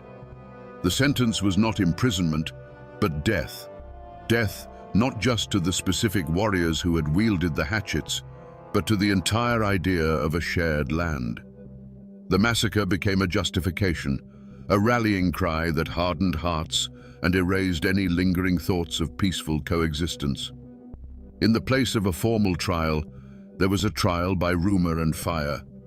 The name of Dragging Canoe became a curse, a name synonymous with savagery and evil. Any Cherokee, whether they followed Dragging Canoe or the peace-seeking chiefs, was now viewed with suspicion and hatred. The act of a single war party was laid at the feet of an entire people. This was the justice of the mountains, swift, absolute, and unforgiving. It wasn't about finding individual culprits, it was about identifying an enemy. The lack of a formal verdict was, in its own way, the most damning verdict of all. It signified that the Hannan family lived and died in a place where the rule of law had not yet taken root. Their lives were governed by a more ancient and brutal code, the code of survival and retribution. The failure of the posse to capture the killers meant there would be no clean resolution, no moment of state-sanctioned justice to close the wound. Instead, the wound was left to fester. It fueled a cycle of retaliatory raids and counter-raids that would stain the Appalachian soil with blood for another 2 decades. A brutal, undeclared war where every man was his own judge, jury, and executioner. What became of the children who ran from a cabin of ghosts? They survived, but they never truly escaped that summer afternoon. They grew up in the shadow of that day, carrying a silence that others could not understand. Legends in these mountains say that Edwin, the boy who had to become a man in a matter of seconds, grew into a hard, quiet frontiersman whose eyes were always scanning the tree line. He was a man forever at war with the memory of what he had lost. Winnie and Elizabeth, the sister and the infant she helped save, grew to become wives and mothers themselves. They built new families, and their bloodline continues to this day, woven into the fabric of Appalachia. But those who knew them said there was always a sadness that never quite left their eyes, a memory of a lullaby that ended in a scream. If you were to go looking for the Hannon homestead today, you wouldn't find it. There is no preserved cabin, no historical marker by the side of the road. The forest has long since swallowed the scar of their small field. The logs of their home have rotted back into the earth from which they came. The only physical trace left is the land itself, and perhaps a few unmarked stones on a forgotten hillside, worn smooth by 2 centuries of rain and wind. But the story did not rot away with the cabin walls. It seeped into the soil like blood, becoming a part of the local folklore. For generations, people living in that hollow have spoken of strange things. They say that on quiet, moonless summer nights, if you stand near the creek where the homestead was, you can sometimes hear the faint, ghostly sound of a baby crying on the wind. It is the soul of the murdered infant, they say, forever lost between worlds. Most people have forgotten the name William Hannon. The official histories mention the event only in passing, if at all. But the mountains remember. The old oaks that witnessed the attack still stand, their rings holding the memory of that day's terrible silence. The story isn't in a book. It's in the land itself. It's a ghost story whispered to children to keep them close to home after dark. A cautionary tale about the brutal cost of a new nation.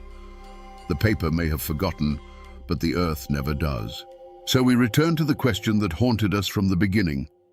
How does a family get wiped from the face of the earth, leaving only children to tell the tale? The easy answer is to blame the savagery of the frontier, to point a finger at Dragging Canoe and his warriors. But the truth, like the Appalachian forest itself, is a place of deep and tangled shadows. The Hannon family weren't just killed by men with hatchets. They were caught in the grinding gears of history, crushed between one people's desperate dream for a new life and another people's even more desperate struggle to save their ancient world from disappearing forever. This story is not just an account of a brutal massacre. It is a parable of how America was born. For every noble word written in the Declaration of Independence that summer, there was a silent, bloody chapter being written in a forgotten mountain hollow. It reminds us that progress is never clean, and the foundations of a new world are often laid upon the graves of the old one. The Hannons were pioneers, but they were also trespassers. The Chickamauga were defenders of their homeland, but they were also the agents of a nightmare. There are no simple heroes or villains here. There are only human beings pushed to the limits of their endurance, their fear, and their fury. The real legacy of this tragedy isn't just the ghost of a crying baby on the wind. It's in the resilience of those who survived, the children who ran from hell and somehow managed to build new lives. It is a story not just of cruelty, but of the unyielding strength of the human spirit. It is a wound on the soul of Appalachia that has never fully healed, a quiet reminder that the land we walk on is layered with stories, sorrows, and blood we have long since forgotten. The mountains hold these memories, locked away in their silent, stony heart. They remember the laughter of children in a sunlit field, the chilling war cry that shattered the peace, and the terrible silence that followed. And now, my friends, so do you.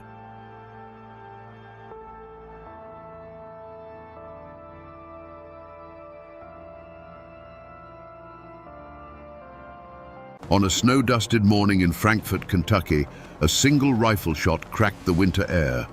The man who fell was William Goebel, and in that moment, he became the only sitting governor in American history to be assassinated.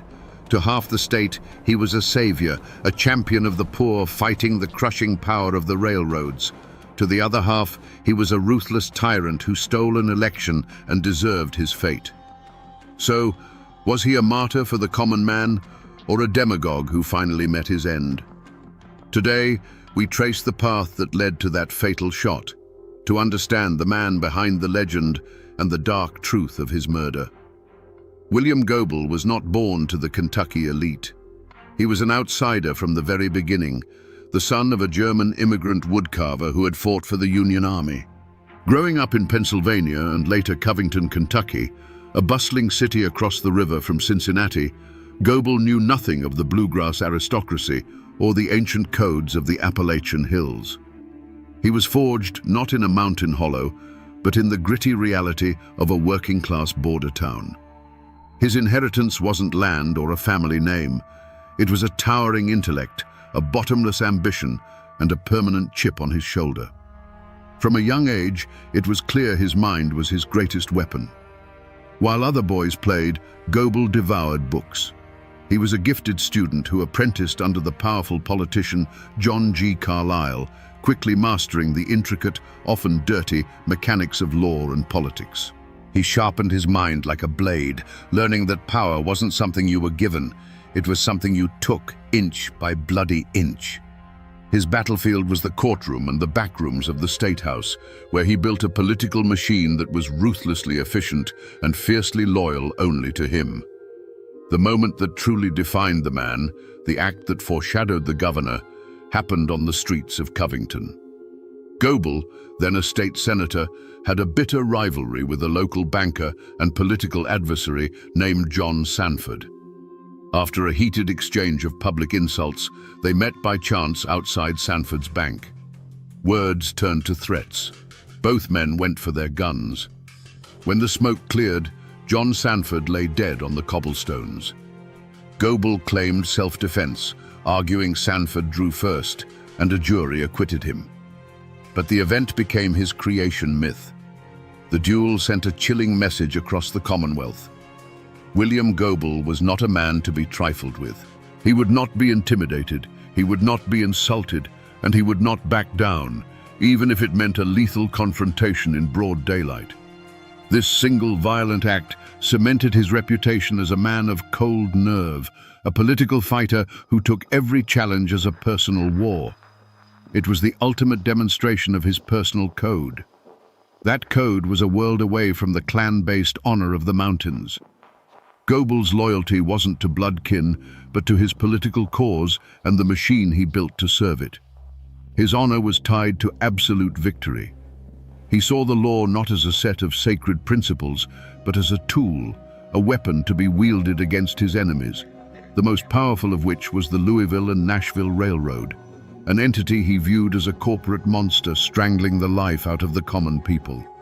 This was the man, forged in ambition and violence, who set his sights on the governor's chair. Long before the governor's race that would seal his fate, William Goebel was the undisputed king of the Kentucky Senate.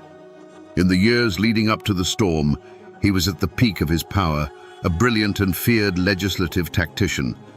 This was Goebel in his element, not as a target, but as a hunter. His supporters didn't just respect him, they revered him.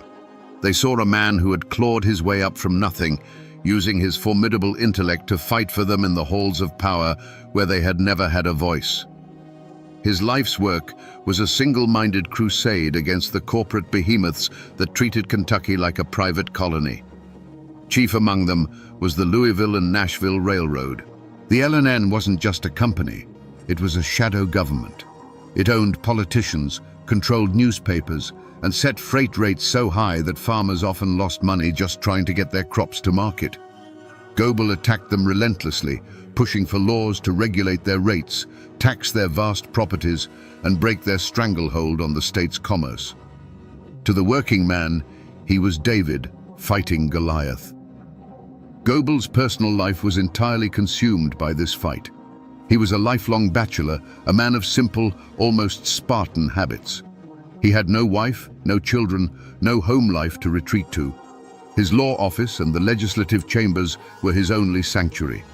His family was the tight-knit circle of political loyalists who stood by him, and the thousands of faceless farmers and miners who pinned their hopes on his success.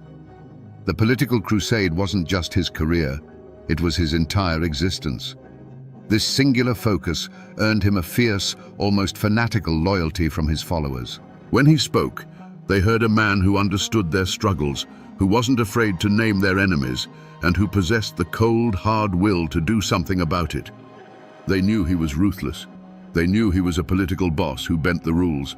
They didn't care. They believed he was using the devil's tools to fight the devil himself, and they loved him for it. This was the world William Goebel had built and sought to protect, a fragile coalition of the forgotten and the angry, united behind a leader as tough and unforgiving as the times themselves. It was a vision of Kentucky, where the power belonged not to the boardrooms in Louisville, but to the people in the fields and the mines. This was what was at stake, and for Goebel, it was a cause worth dying for. William Goebel's greatest strength was also his most profound, fatal weakness, a righteous fury that consumed everything in its path, including the very idea of compromise.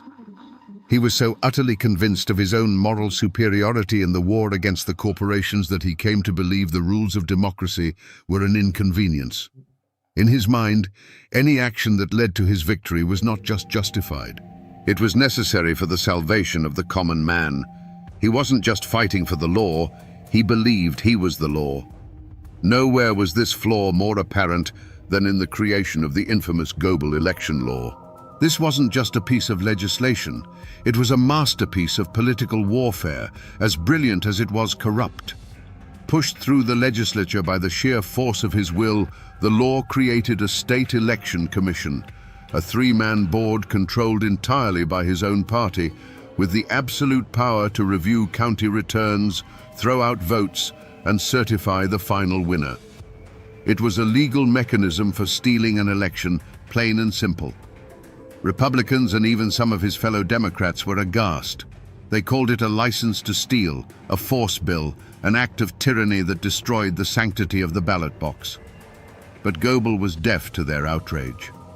In his unbending self-righteousness, he saw their protests not as a legitimate defense of democracy, but as the desperate squeals of the corrupt establishment he was determined to crush.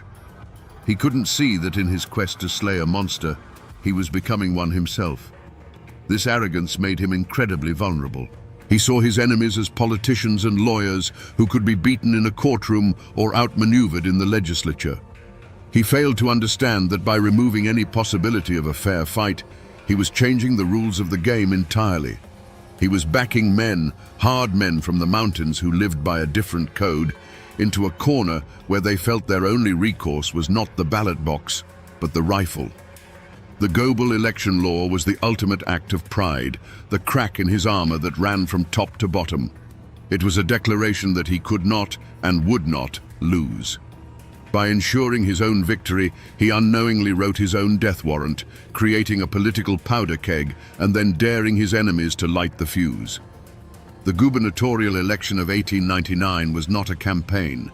It was a contest of pure political bloodsport. The air across Kentucky was thick with accusations of bribery, voter intimidation, and outright fraud. And hanging over it all was the specter of the Goebel election law, a weapon waiting to be used. On election day, the Commonwealth held its breath. When the initial counts were tallied, a collective gasp went through the state. The Republican, William S. Taylor, had won by a razor-thin margin of just over 2,000 votes. For a man like William Goebel, this was not just a political defeat. It was a personal and unforgivable insult. He believed the mountain counties, the Republican strongholds, had stolen the election from him through widespread corruption.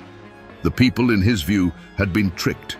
But more importantly, his perfect system, his guaranteed path to victory, had been defied.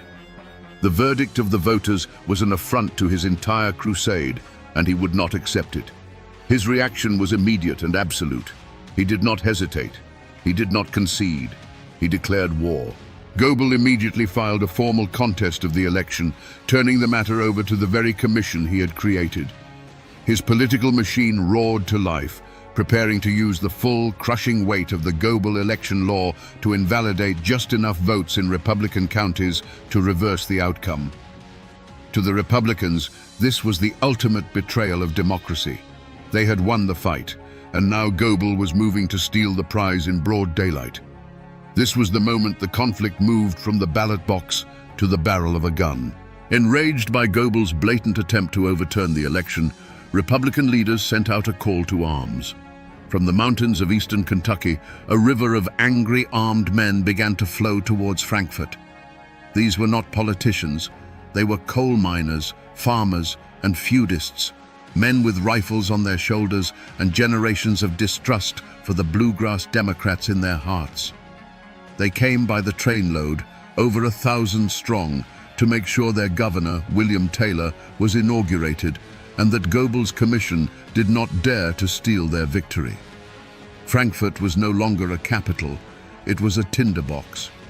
The State House grounds became an armed camp. The local militia was called in, but their loyalties were divided. Republican mountain men, bristling with Winchesters, faced off against Goebbels' Democratic enforcers. The air crackled with tension. Goebbels' refusal to accept defeat, driven by his unshakable self-righteousness, was the spark. The arrival of the mountain men was the powder. All that was needed now was for someone to strike the match. The city of Frankfurt was no longer governing. It was holding its breath. The sight of armed mountain men on every corner was a warning more potent than any telegram. It was a physical manifestation of the state's rage, a clear signal that the political dispute was about to be settled by older, more brutal methods. The air itself was a warning, thick with the scent of coal smoke, cheap whiskey, and the metallic odor of impending violence. Any prudent man would have seen this and searched for an escape route. But William Goebel was not a prudent man. Even within his own party, whispers of caution turned into pleas. The old guard of the Democratic Party, men who had managed Kentucky politics for decades through careful compromise and backroom deals, were terrified. They saw Goebbels' hardline stance not as strength, but as a form of madness that was about to tear the Commonwealth apart. They urged him to find a political solution, to let the courts decide, to offer some concession that would allow the armed men to go home. Goebel viewed their advice with contempt. He saw them as weak, as part of the very establishment that had allowed the railroads to grow so powerful in the first place.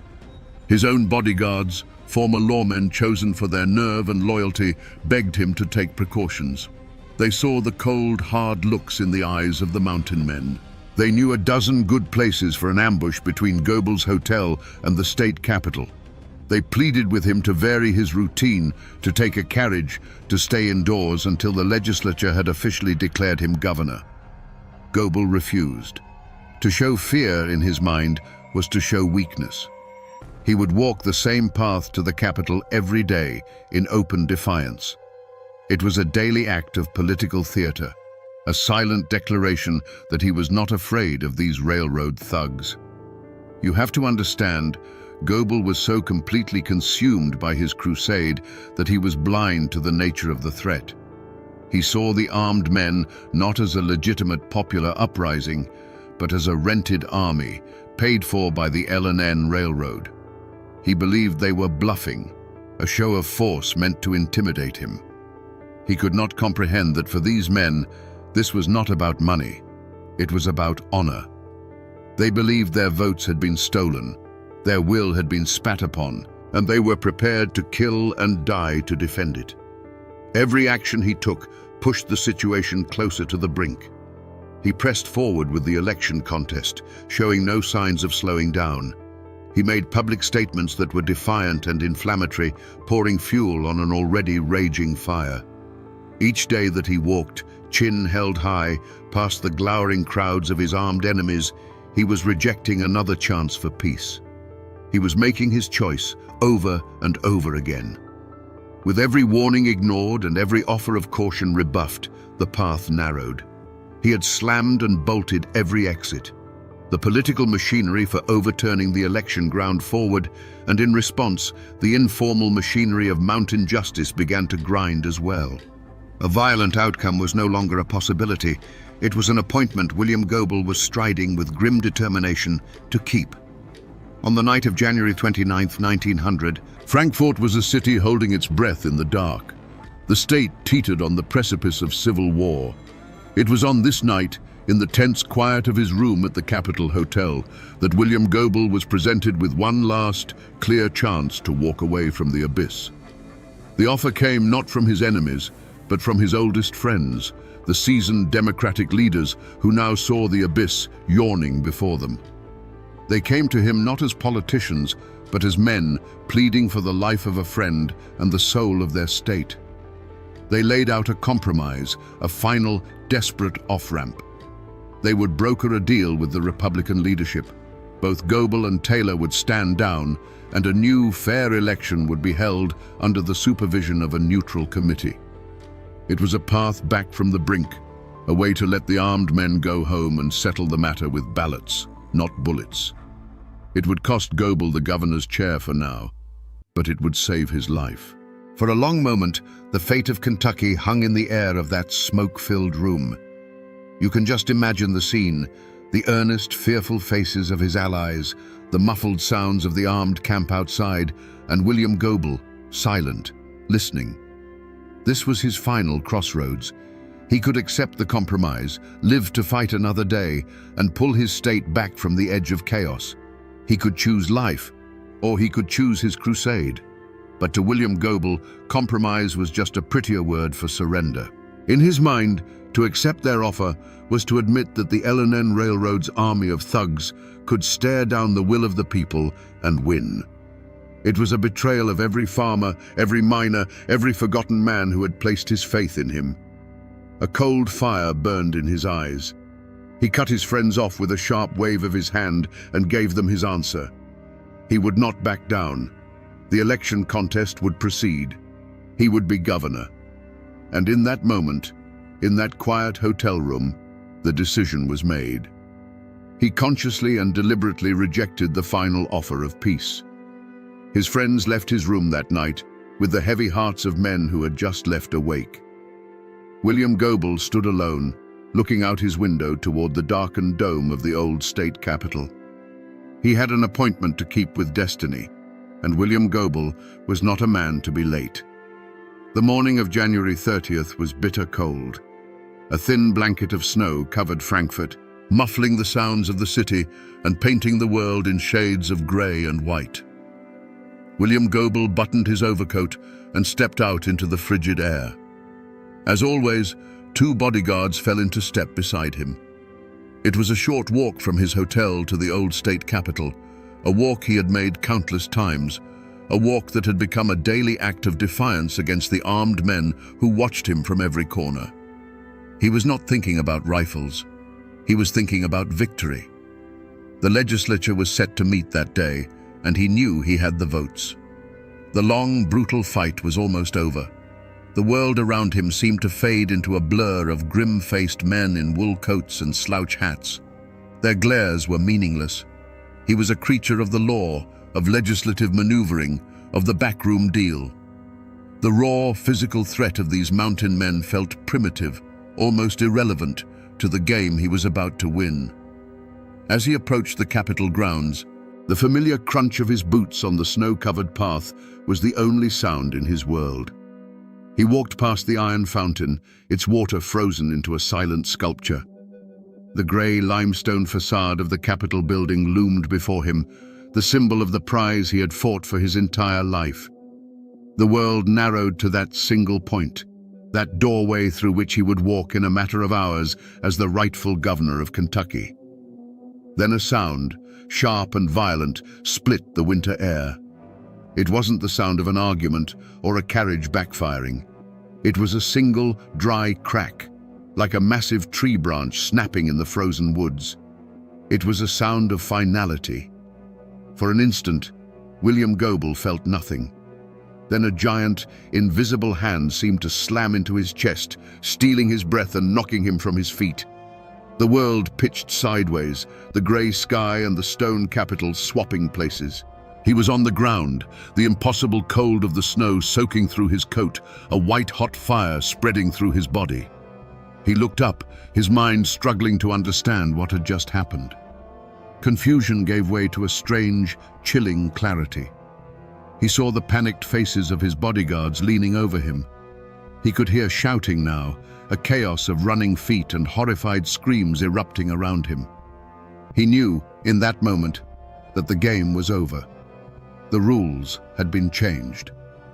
As his friends knelt by his side, he is said to have summoned his last reserve of strength, forcing out the words that would become his own epitaph.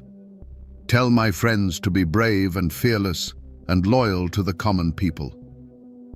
The echo of the rifle shot faded, leaving behind it a new and terrible silence. The political argument that had torn Kentucky apart for months was suddenly, permanently over.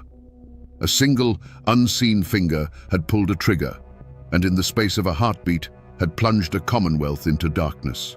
Panic seized the capital. The single shot had shattered the fragile truce, and in its place was pure chaos.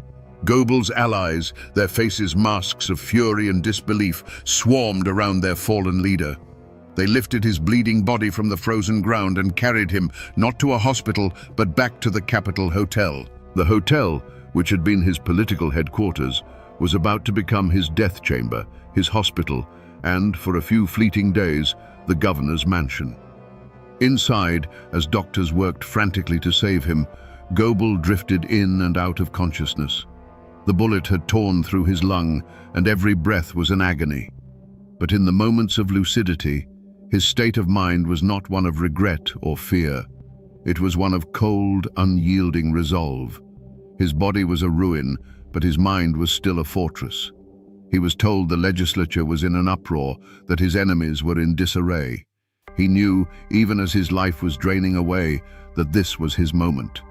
The assassin's bullet had not ended his fight. It had given him the final weapon he needed to win it.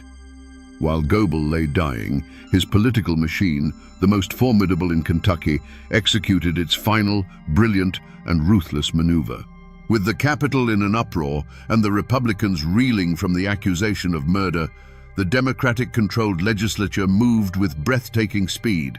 They met in a chaotic session, officially invalidated the election results from the mountain counties, and declared William Goebel the rightful governor of the Commonwealth of Kentucky. And so, in one of the most surreal and desperate acts in American political history, the Chief Justice of the Kentucky Supreme Court was rushed to Goebel's bedside. In that hotel room, heavy with the smell of chloroform and fear, surrounded by his weeping allies, the dying man raised his right hand. He swore the oath of office, his voice a ragged whisper. For 3 agonizing days, a ghost governed Kentucky from a deathbed. His first and only act was to sign an order disbanding the state militia that protected his rival. On February the 3rd, 1900, the fight finally went out of him. The end of his road had come. William Goebel, the 34th governor of Kentucky, was dead. His war, however, was just beginning. The shot that killed William Goebel did not bring peace. It unleashed a plague. His death was not the end of a war, but the beginning of a long and bitter occupation of the soul of Kentucky. The wreckage left behind was not measured in broken buildings, but in shattered lives and a poison of suspicion and hatred that seeped into the very soil of the Commonwealth for a generation. His personal tragedy immediately became everyone's tragedy. For his political allies, victory was a poisoned chalice. His lieutenant governor, J.C.W. Beckham, now sat in the governor's chair, but the office was haunted. They had won power, but it was power consecrated in blood, and now they were bound by a sacred duty to avenge their fallen leader. This quest for vengeance would consume them, turning the machinery of justice into an instrument of political retribution and ensuring the wounds would never be allowed to heal. The most immediate wreckage was visited upon the men from the mountains. Overnight, Republicans became assassins in the public eye. Men like Caleb Powers, the Secretary of State, and Jim Howard, the Clay County feudist, were hunted down. Their names were transformed from political players into murderers. The lives of their families were destroyed. They faced years of imprisonment, sensational trials, and the crushing weight of being blamed for a crime that had pushed their state to the brink of anarchy. They were the first, but not the last, to be consumed by the fire Goebel's death had started. Across Kentucky, the assassination carved a line of blood between neighbors. The old political divide between the Republican mountains and the Democratic bluegrass was no longer a matter of opinion. It was a feud. Friendships ended, business partnerships dissolved, and families were torn apart by allegiance. The name Goebel became either a martyr's cry or a villain's curse, and there was no ground in between. The trust in government, in the law, in the very idea that a dispute could be settled peacefully, was utterly shattered. William Goebel, the lifelong bachelor, had no children to mourn him, but in a way he left behind thousands of orphans, the common people he championed. Their great hero was gone, and in his place was a legacy of division and a cycle of vengeance that did nothing to ease their poverty or break the power of the railroads. The bullet that struck him down had ricocheted through the entire state, and its final victims were the very people he had sworn to protect. The law that came for the accused killers of William Goebel was not a blindfolded goddess holding a set of scales. It was a vengeful spirit, cloaked in the robes of the state and armed with a prosecutor's fury. The series of trials that followed were not a search for truth. They were the final battle of the Goebel War, fought in a courtroom instead of on the street. The main targets were dragged from the mountains and into a world they did not understand. Caleb Powers, the Republican Secretary of State, branded the mastermind, and James Howard, the feudist from Clay County, accused of being the man who pulled the trigger. This was the heart of the conflict, a clash of two irreconcilable worlds. You have to picture it.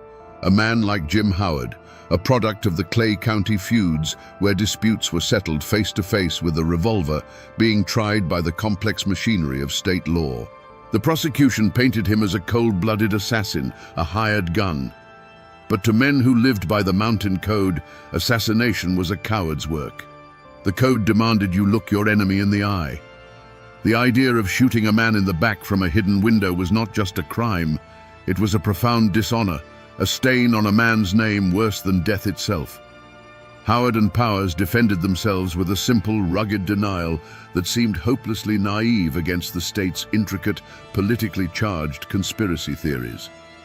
The trials themselves were a spectacle of partisan rage. The new Democratic administration, led by Goebel's successor, oversaw the prosecution. Juries were packed with loyal Democrats. Testimony was coerced, witnesses were intimidated, and evidence seemed to materialize from thin air. A clerk named Henry Utsi confessed, implicating the others in a story that conveniently fit the prosecution's narrative, a confession many believed was given under duress to save his own skin. It was a legal bludgeon designed not to uncover a fact, but to secure a conviction at any cost. The community's reaction was as divided as the state itself. In the bluegrass and the cities, newspapers proclaimed that Goebel's murderers were finally facing their reckoning. They were seen as traitors, the agents of a corrupt railroad, and no punishment was too severe. But in the mountains, a different story was told. To them, Powers and Howard were not criminals.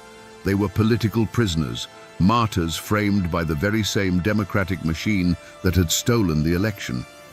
They were heroes, sacrificed on the altar of Goebel's ambition. The verdicts came in again and again. Guilty. Powers and Howard were sentenced to hang, then sentenced to life in prison over the course of multiple, grueling trials. But the ink was barely dry before appeals courts, looking at the tainted evidence and partisan atmosphere, overturned the verdicts. For 8 long years, the men languished in prison while the legal war raged on. In the end, was justice served? Not even close. The trials did not deliver clarity. They only cemented the divisions. They were a legal feud, as bitter and personal as any fought with rifles in the hills of eastern Kentucky. The final judgment came not from a jury, but from a Republican governor who, years later, pardoned the last of the men still in prison. The law had failed. It had picked its villains, held its show trials, and ultimately had let the true killer of William Goebel remain a ghost. So what became of the men who stood against William Goebel? If this were a simple story, his death would have meant their victory. But in the tangled, bloody history of Kentucky, there are no clean endings. The other side of this coin is not stamped with triumph, but with its own dark and complicated fate. Consider William S. Taylor, the Republican who won the election only to have it stolen from him.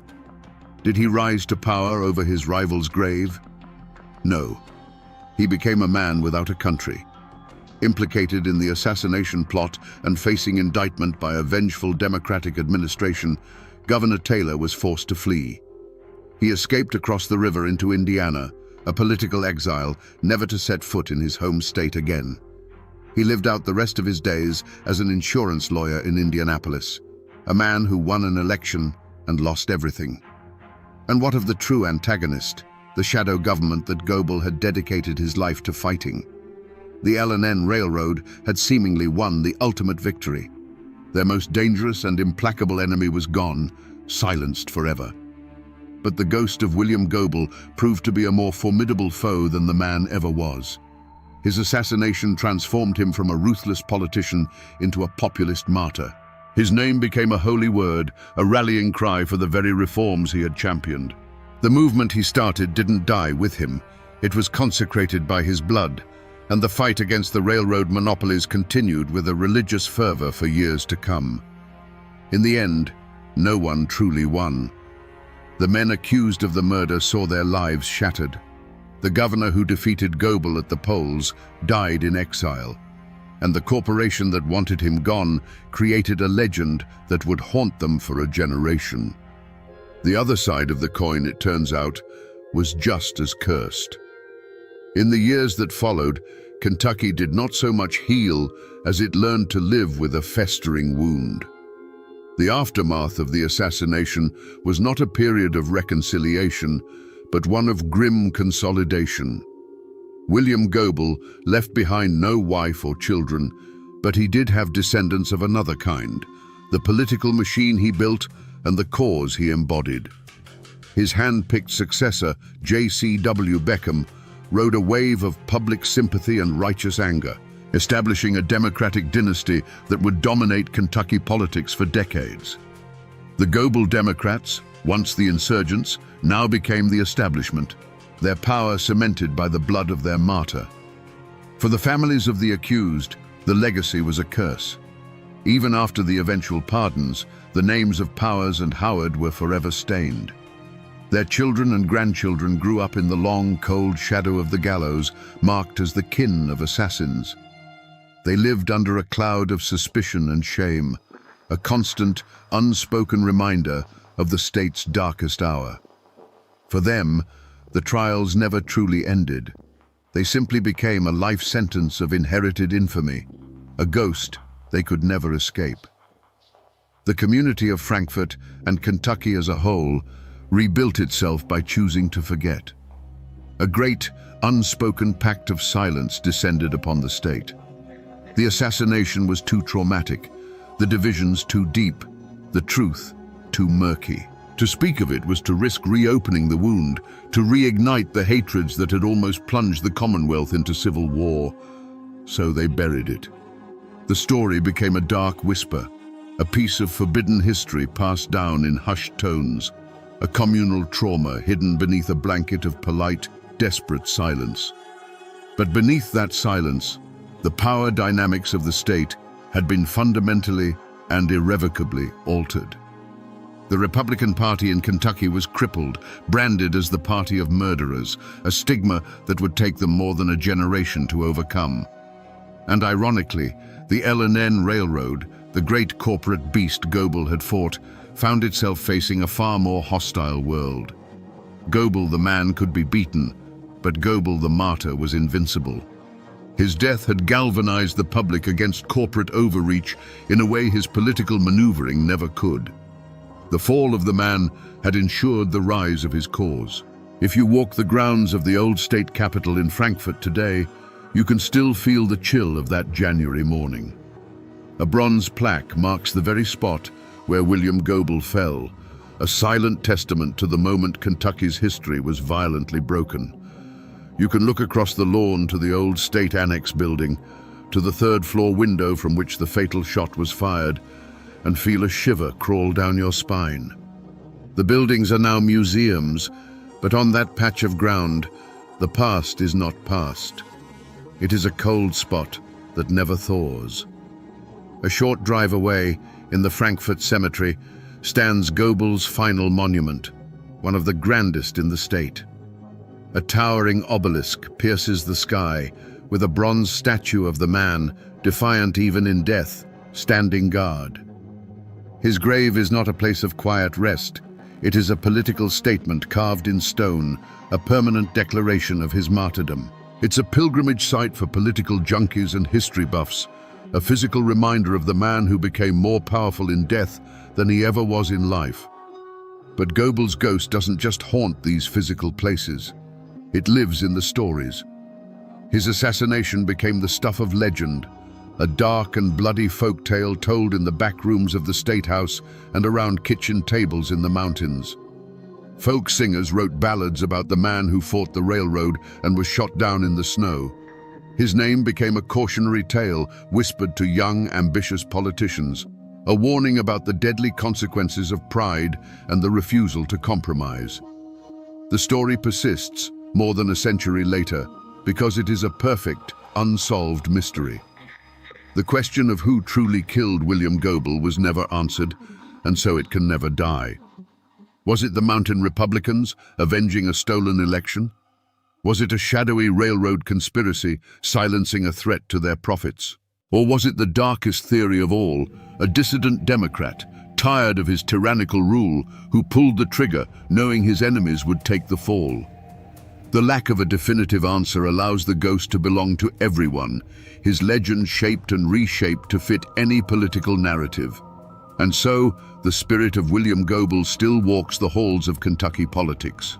Goebbels' ghost became a term for the lingering bitterness, the deep partisan hatred that can still erupt in the state. The man is gone, his bones turned to dust beneath that stone monument. But the fury, the division, and the unanswerable question of his end, that part of him is immortal. It haunts the Commonwealth, a permanent echo of a single rifle shot on a cold winter morning. So, we come back to the question we asked at the very beginning, standing over the ghost of a man shot down in the snow. Was William Goebel a hero or a villain, a martyr or a tyrant? The hard truth, the one that a century of dust and argument has left us with, is that he was both. He was a man who saw a great evil, the unchecked power of corporations strangling the life from his state, and he chose to fight it with a fire so fierce it consumed everything, including himself and the very democratic principles he claimed to defend. In the end, this isn't just the story of a political assassination. It's a timeless Appalachian tragedy about how a man's greatest strength can become his most profound and fatal weakness. It's a chilling lesson on the poison of absolute certainty, a warning that when a man becomes so convinced he is on the side of the angels, he can't see that he started using the devil's own tools. It is the story of a modern political machine crashing headlong into the ancient, unbending code of the mountains and the explosion that followed. The shot that killed William Goebel was an echo of 1,000 conflicts born in these hills, a brutal reminder that when you strip away the laws and the politics, some things are only settled with blood. It's a story about a war for the soul of a state, a war that left no victors, only ghosts. And that, my friends, is the ballad of William Goebel, the man who fought a war for the common people, but whose own pride was the one enemy he could never defeat.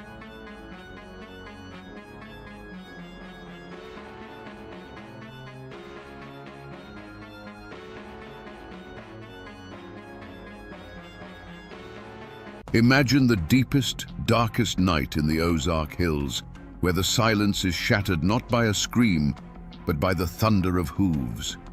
Riders emerge from the mist, but they are not men. They are terrifying figures in black hoods, with long, twisted horns sprouting from their heads, like demons clawing their way out of the very earth. The newspapers called them vigilantes. The outlaws called them monsters. But their neighbors called them something else, the bald knobbers. But here is the bone-chilling question history has tried to bury. What happens when the men who promise to save you from the darkness become the darkness itself? Today, we will separate the legends from the facts and find out what really happened when good men put on the devil's mask. To understand the firestorm that was coming, you first have to understand the land that would become its kindling. The Ozark Mountains of southern Missouri in the 1880s were a world unto themselves. This wasn't the manicured countryside of the East. This was a rugged, isolated land of deep hollows, limestone bluffs, and spring-fed creeks that ran clear as glass. It was a beautiful but unforgiving place, settled by fiercely independent Scots-Irish families who asked for little more than to be left alone to work their small farms and raise their children. Life here was governed by the seasons, not the clock. Men like Nat Kinney were pillars of this community. A giant of a man, a Union Army veteran with a booming voice, he was seen as a leader long before he ever took the title. You could find him at his general store, a place that smelled of coffee, leather, and kerosene, where he'd extend credit to a family down on their luck. You had decent, church-going folk, families who believed in hard work and the word of God, whose greatest dream was simply a good harvest and a peaceful night's sleep. But peace was a forgotten luxury. The Civil War had not been a distant conflict here. It was a brutal, intimate butchery that pitted neighbor against neighbor. The official surrender in 1865 meant nothing to the hills. The old hatreds didn't die. They just festered, waiting for a new excuse to bleed. The law was a ghost, a corrupt sheriff a full day's ride away who couldn't or wouldn't do a thing to help. In this vacuum, a new power had risen. A loose confederation of outlaws, horse thieves, and murderers, led by the notorious Taylor and Matthews clans, ran Taney County as their personal kingdom. They mockingly called themselves the Anti-Law and Order League. For the ordinary farmer, life became a waking nightmare. Livestock vanished in the night, stores were robbed in broad daylight, and families were terrorized into silence. Every sunset brought a fresh wave of fear. Every knock on the door could be a gang of thugs demanding food or whiskey. The people were pushed to the absolute edge, praying for a savior. But they were about to learn a hard lesson. In the Ozark Hills, when you pray for a savior, you have to be careful what kind of angel answers your call. The roots of this conflict ran deeper than any single crime. They were anchored in the very bedrock of the Ozarks. The families who settled these hills, the Scots-Irish, didn't come here seeking gold. They came seeking freedom from kings, landlords, and any government that tried to put a bridle on them. They carved their lives out of the wilderness with an axe and a rifle, and the land they claimed wasn't just property, it was a declaration of independence.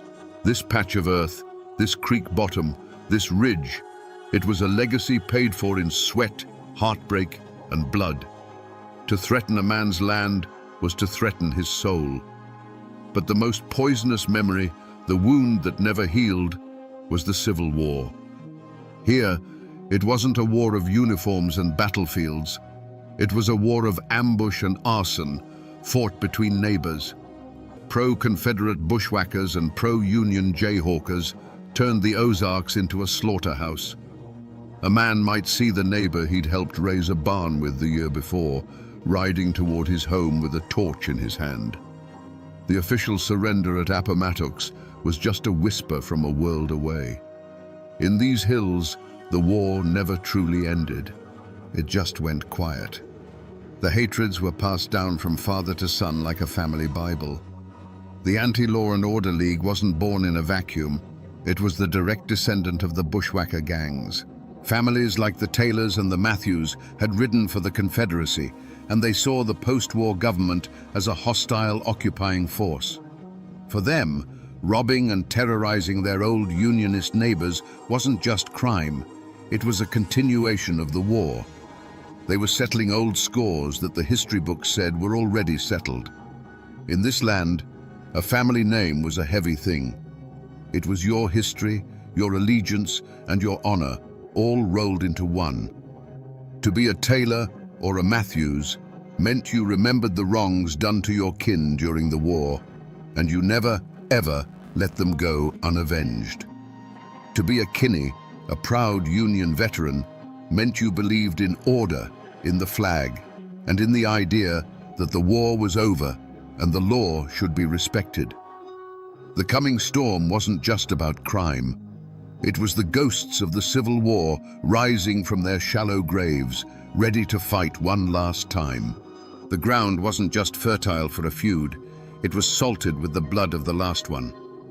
In a place as small and tight-knit as Taney County, there was no neutral ground. Friendships that had weathered droughts and hard winters now fractured under the weight of a single whispered question: are you for Kinney, or are you against him? The general store, the church, the blacksmith shop, these weren't just places of commerce or worship anymore. They were listening posts where every word was weighed and judged. Siding with the outlaws could get your barn burned by reformers. Siding with the reformers could get your throat cut by the outlaws. The simmering conflict gave old grudges a new, deadly purpose. A fistfight over a stray hog 10 years prior was suddenly remembered. A bitter argument over a boundary line marked by an old oak tree became a justification for violence. Men who had simply disliked each other for personal reasons now found themselves on opposite sides of a brewing war, giving their private hatred a righteous banner to fly under. The chaos was a perfect cover for settling old scores, and everyone knew it. Whispers became the currency of the hills, and they were poison. A story told at the grist mill in the morning would be a full-blown death threat by the time it reached the far hollows at dusk. Rumors traveled faster than a man on horseback, twisting and growing with every retelling. Did you hear that so-and-so was seen sharing a drink with one of the Taylor boys? Did you hear that man's wife say she thought Kinney was going too far? In this atmosphere, accusation was as good as a conviction, and suspicion was a death sentence waiting to be carried out. And then there were men like William Edens. He wasn't an outlaw. He hated the thieves and killers as much as anyone. But he was a stubborn, honest man who believed that justice delivered from the shadows was just another kind of crime. He spoke out, not in saloons, but in public, arguing that a secret committee of men acting as judge, jury, and executioner was a cure far worse than the disease. To Nat Kinney's supporters, this wasn't principled opposition, it was treason. Edens was marking himself and his family as an obstacle. He was a voice of reason in a world that was rapidly going deaf with rage. The community was no longer a community. It was a tangled web of fear, loyalty, and festering resentments. Every man was sizing up his neighbor, wondering which side he'd be on when the shooting started. The air itself felt heavy, charged with unspoken threats. It was a place holding its breath, waiting for the first man to reach for his gun. In the hollows, where old beliefs clung like moss to the north side of an oak, people felt the change in the air. The old folks would tell you the land itself was sick. They said the panthers cried with a human voice at night, a sound that meant blood was about to be spilled. A strange, unseasonable fog would roll in before dusk and refuse to burn off by morning, shrouding the hills in a ghostly silence. Women spoke in hushed tones of unsettling dreams, dreams of faceless riders and burning homes, of a darkness that had a shape and a name they couldn't quite speak. These weren't just superstitions, they were the collective dread of a community beginning to fracture under an unbearable pressure. The true omen, however, wasn't in the sky or the woods. It was in the eyes of Nat Kinney. The man who once offered easy credit and a kind word was gone. In his place was a figure of pure, righteous fury. His voice, once used for friendly greetings, now boomed with the fire of an Old Testament prophet calling down damnation. He was the human catalyst, the gathering storm cloud. When he sent word, man by man, for a secret meeting at the schoolhouse on that treeless hill, that bald knob, it wasn't an invitation. It was a summons. It was the moment the vague, simmering anger of the people began to sharpen into a weapon. On that cold night in 1885, as a dozen men slipped away from their cabins, Their wives felt a knot of dread tighten in their stomachs.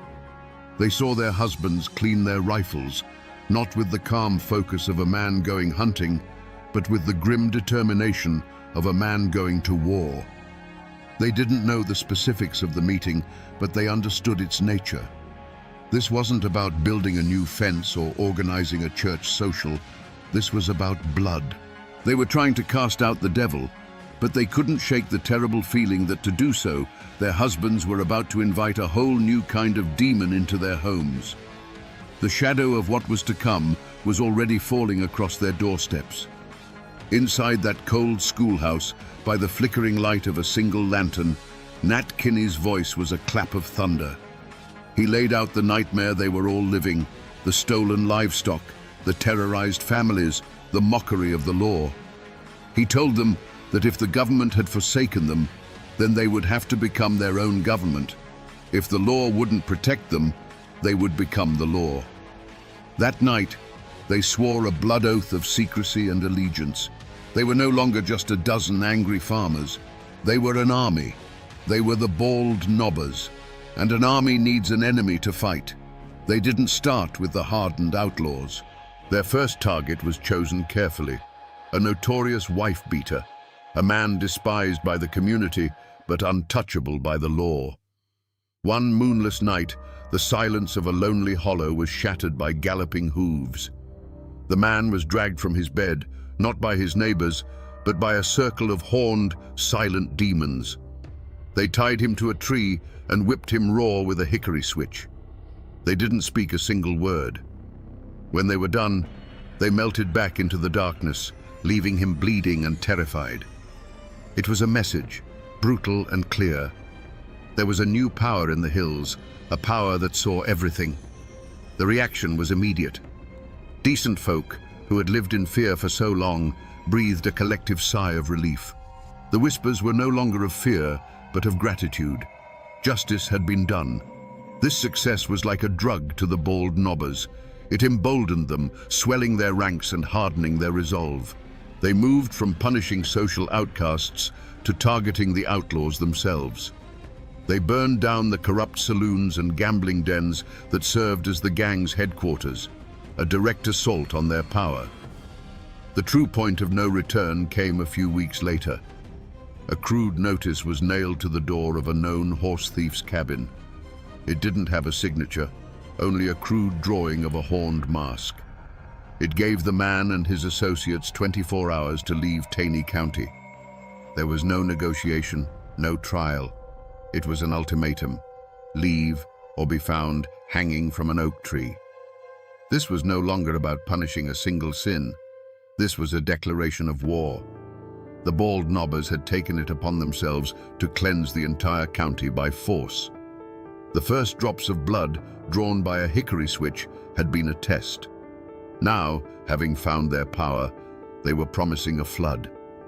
The outlaws, for the first time, were scared. And a scared man with a gun is the most dangerous thing in the Ozark Hills. The war had begun. Power born from rage is a fire that eventually consumes the hand that wields it. The bald knobbers, once hailed as saviors, had begun to believe their own legend. Their enemy was no longer just the outlaw, it was anyone who questioned their methods. William Edens, the outspoken farmer who dared to call their shadow justice a crime, became the focus of their festering anger. On a cold night in 1887, they decided his voice would be silenced forever. This time, there were no ghostly horns, no pretense of demonic judgment. A large group of men, their faces bare in the moonlight, surrounded the small, isolated cabin. The pretense was over. This wasn't a warning, it was an execution. Inside, the Edens family and their house guest, Charlie Green, were asleep, unaware that their world was about to end.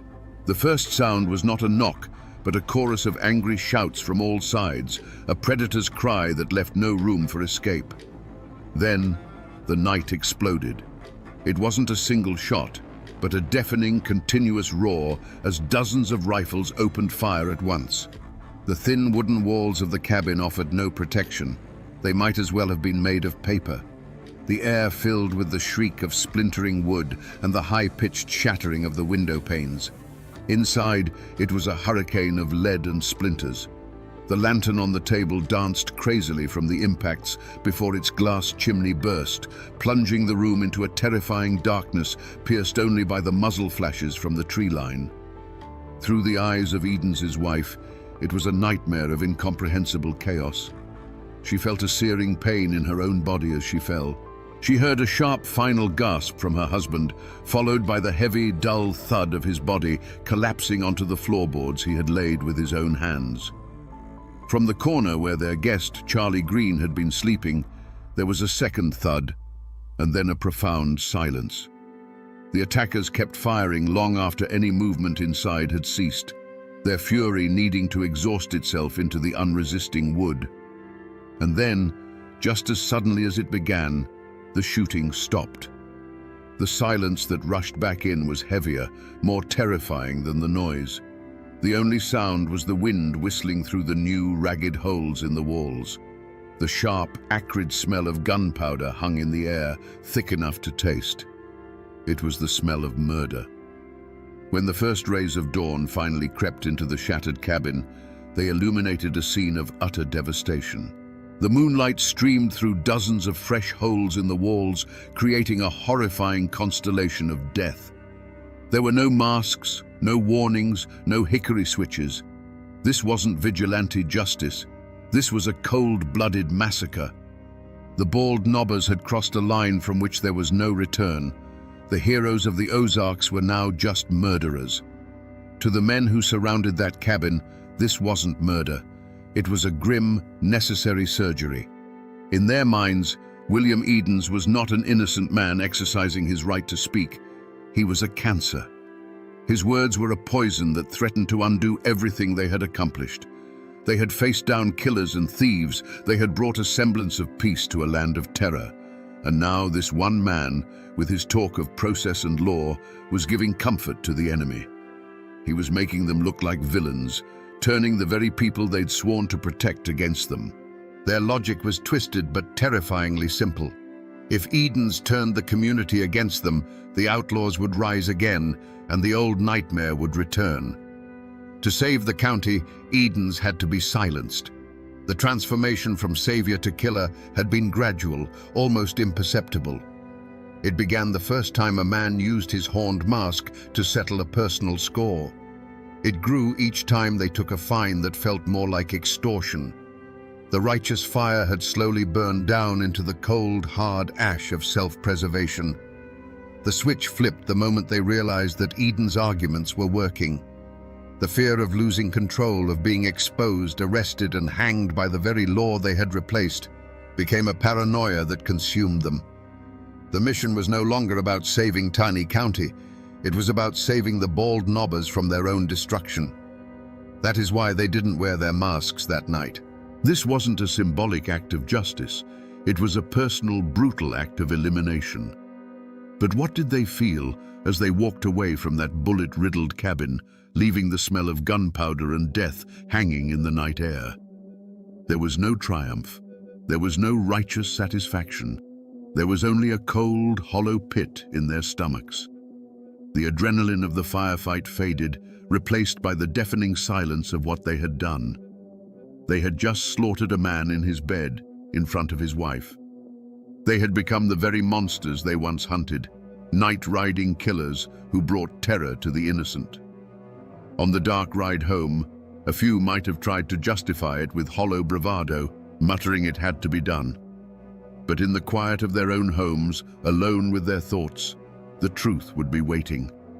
The image of that splintered door, the sound of the glass shattering, the memory of the final heavy silence from inside the cabin. They hadn't felt like judges or executioners. They had felt like butchers. And in that chilling private moment of self-awareness, they finally understood. The horned mask wasn't something they wore anymore. It was something they had become. The silence that followed the gunfire was a living thing, a heavy blanket of horror that smothered the hollow. Inside the cabin, the cold night air began to creep through the dozens of new holes in the walls, carrying with it the sharp, metallic smell of gunpowder and fresh blood. For what felt like an eternity, the only movement was the moonlight shifting across the floor, illuminating the two still forms and the splintered wreckage of a once peaceful home. But there was a survivor. Gravely wounded, drifting in and out of consciousness, was William Edens's wife.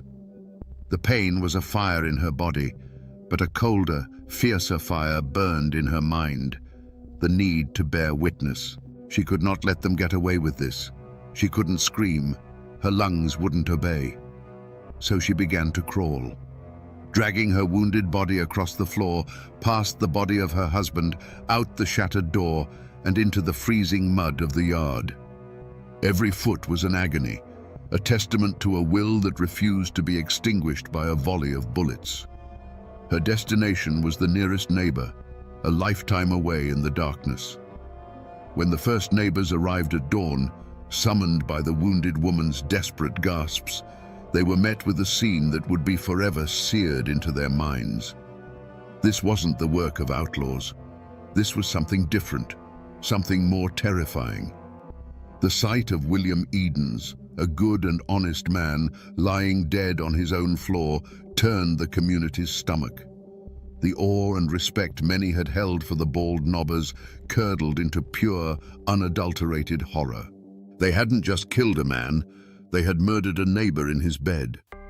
The news of the Edens massacre was a lit match dropped on a dry tinderbox. It traveled faster than any posse, a wave of shock and revulsion that swept through the Ozark Hills. The story was told in hushed, horrified tones at every crossroads and general store. They hadn't worn masks. They had shot the house to pieces. Mrs. Edens had survived. The killers' identities, long whispered in secret, were now spoken openly, names attached to an unforgivable crime. This was too blatant, too savage for even the corrupt local authorities to ignore. The flimsy shield of public support for the bald nobbers had been utterly shattered. The state was finally forced to act. The governor of Missouri, his hand forced by the public outcry, authorized the use of the state militia and hired the famous Pinkerton Detective Agency to hunt the killers down. A substantial reward was offered for their capture, turning friends into potential informants.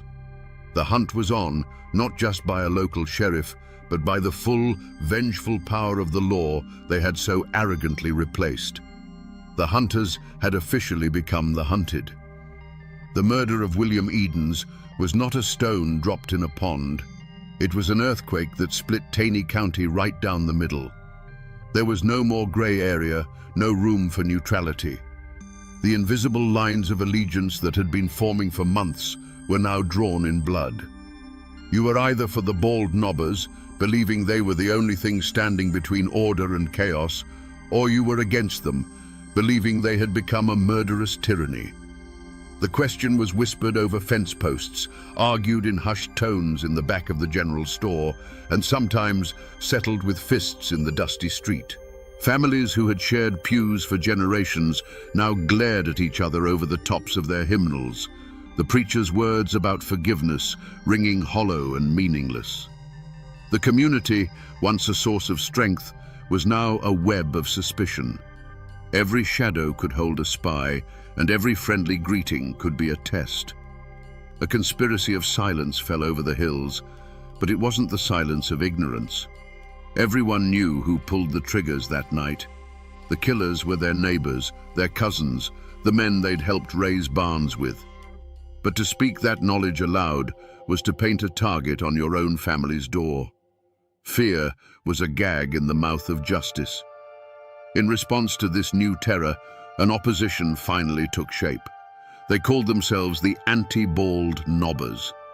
This wasn't a formal army, but a desperate coalition of the outlaws' families, old enemies of Kinney, and decent men who were simply horrified by the Edens massacre. The hills erupted into a full-scale guerrilla war. A bald nobber's barn would mysteriously catch fire in the night. An anti-bald nobber would be ambushed on a lonely road. Shootouts became common, turning the quiet mountain trails into killing grounds. Amid the terror, there were quiet acts of breathtaking courage. A neighbor, knowing the risk, would leave a basket of food on the porch of the surviving Eden's family under the cover of darkness. Another, his conscience finally outweighing his fear, would slip away to meet with the Pinkerton detectives, his whispered testimony the first crack in the wall of silence. But for every act of courage, there was an act of cowardice. Men who knew the truth would provide false alibis for the killers, choosing the bonds of kinship or the safety of their own skin over the rule of law. The community was eating itself alive, and the war for the soul of the Ozarks had begun in earnest. The law that had been a ghost in Taney County for a generation finally arrived, and it arrived as an army.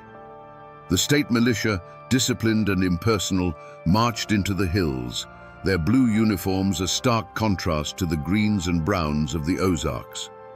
Alongside them came the Pinkerton detectives, quiet, observant men in city clothes who missed nothing. They weren't swayed by old loyalties, and they weren't intimidated by local reputations. They brought with them the cold, methodical logic of the ledger book and the arrest warrant. An unlikely and dangerous posse was formed. It was a volatile mix of state troopers, professional detectives, and the raw, vengeful fury of the anti-bald nobbers. For the lawmen, these local guides were a necessary evil, men who knew the secret paths and hidden hollows. For the anti-bald nobbers, this was their chance for revenge, now sanctioned by the state. They hunted their own kin, leading the militia to the doorsteps of men they had known their entire lives. The chase that followed was a brutal ordeal against the land itself. The wanted men were not fools. They were sons of these mountains. They knew every cave, every rock outcropping, every spring that could hide a man. They could melt into the dense woods like smoke. For the pursuing militia, many of them flatlanders, the Ozarks became a green hell of steep ridges, sudden drop-offs, and thorny thickets that tore at their uniforms and their resolve. Days turned into weeks of grueling patrols, of false leads and near misses. The mountains, which had been the bald nobbers' fortress, were now their last, desperate sanctuary. But the real weapon that brought them down wasn't the rifle, it was the whisper. The governor's reward money was a powerful temptation, but it was the presence of the militia that truly broke the spell of fear. For the first time, people who knew the truth felt safe enough to speak it. A farmer, his conscience gnawing at him, would secretly meet a detective and trade a name for a promise of protection. A woman, tired of the bloodshed, would leave an anonymous note detailing a hiding spot. One by one, the cracks in the wall of silence began to spread. The end came not in one epic firefight, but in a series of swift, merciless raids. Acting on the new intelligence, the militia would surround a cabin in the pre-dawn darkness, their rifles appearing like a thorny crown around the house. Some men were taken from their beds, blinking in confusion as the cold steel of handcuffs snapped onto their wrists. Others tried to fight, their defiance ending in a brief, desperate exchange of gunfire. A few, run to ground in a remote cave, simply gave up, their faces gaunt with hunger and the knowledge that the game was over. The once feared night riders, the horned demons of the hills, were rounded up by the dozens, their reign of terror ending not with a thunderclap, but with the quiet, final click of a jail cell door. The trials of the bald nobbers were not a quiet legal proceeding. They were the final battle of the war, fought not with rifles, but with testimony and lies. The entire county descended on the small town of Ozark, Missouri, turning it into an armed camp. State militia with bayonets fixed stood guard on the courthouse steps and at the doors, their stoic presence a thin wall against the seething tension in the streets. Inside, the courtroom was packed to the rafters, a stifling, airless space filled with the families of the accused, the families of the victims, and curious onlookers, all watching each other with a mixture of hatred and fear. The air was thicker than summer molasses, heavy with the unspoken threat that the violence outside could erupt within these walls at any moment. This was a clash of two worlds. In the dock sat the accused, hardened hillmen, their weathered faces looking utterly out of place against the polished wood of the court. Facing them was the machinery of the state, slick, confident lawyers from the city whose legal arguments felt like a foreign language in a place where disputes were settled with a handshake or a shotgun. Witnesses were called to the stand, their hands trembling as they swore on the Bible. You could see the terror in their eyes. As they spoke, their gaze would drift to the gallery, where the kin of the accused sat in stony silence, a silent but powerful reminder that after the judge and jury were gone, the mountains and their long memories would remain. Witness intimidation didn't require a single word, only a steady, unblinking stare. The defendants themselves showed no remorse. Led by Dave Walker and his son, they carried themselves not with the shame of murderers, but with the defiant pride of captured soldiers. They rarely looked at the judge or the jury. Their eyes were fixed on their own people in the crowd, a silent exchange of loyalty that defied the authority of the court. In their minds, they were being tried by a foreign power for an act of war, for executing a traitor who threatened their cause. They did not recognize this law, and they would not bow to it, even with the shadow of the gallows falling over them. The great captain, Nat Kinney himself, was not among them in the dock for this final judgment. He had a solid alibi for the night of the Eden's murder and was acquitted in a separate trial, a legal technicality that felt like a dagger in the heart of true justice. The mastermind, the voice that had summoned the demons in the first place, would walk free. The state needed convictions, and it focused its full weight on the men whose triggers had been pulled that night. The jury, a group of terrified local men, deliberated under immense pressure, knowing their decision could make them heroes to one half of the county and targets to the other. Finally, they filed back in, their faces grim. The foreman stood, his voice shaking slightly as he read the verdict. Guilty. 4 men, Dave Walker, his son Bill, John Matthews, and Tubal Matthews, were sentenced to be hanged by the neck until dead. A collective gasp sucked the air from the room, followed by a single piercing sob from the Walker family pew. The condemned men did not flinch. They simply stood, their faces like granite, and were led away. The law of men had spoken. The gallows would have its due. But as the crowd shuffled out into the tense evening air, the question hung unspoken between them. With dozens of others who fired into that cabin walking free, with the leader of the whole movement absolved, was this justice? Or was it just a sacrifice, a few lives taken by the state to pretend that the war was finally over? On a bright spring day in May of 1889, a gallows was built in the town of Ozark. A crowd gathered, not to cheer, but to watch in grim silence as Dave Walker, his son Bill, John Matthews, and Tubal Matthews were led to the platform.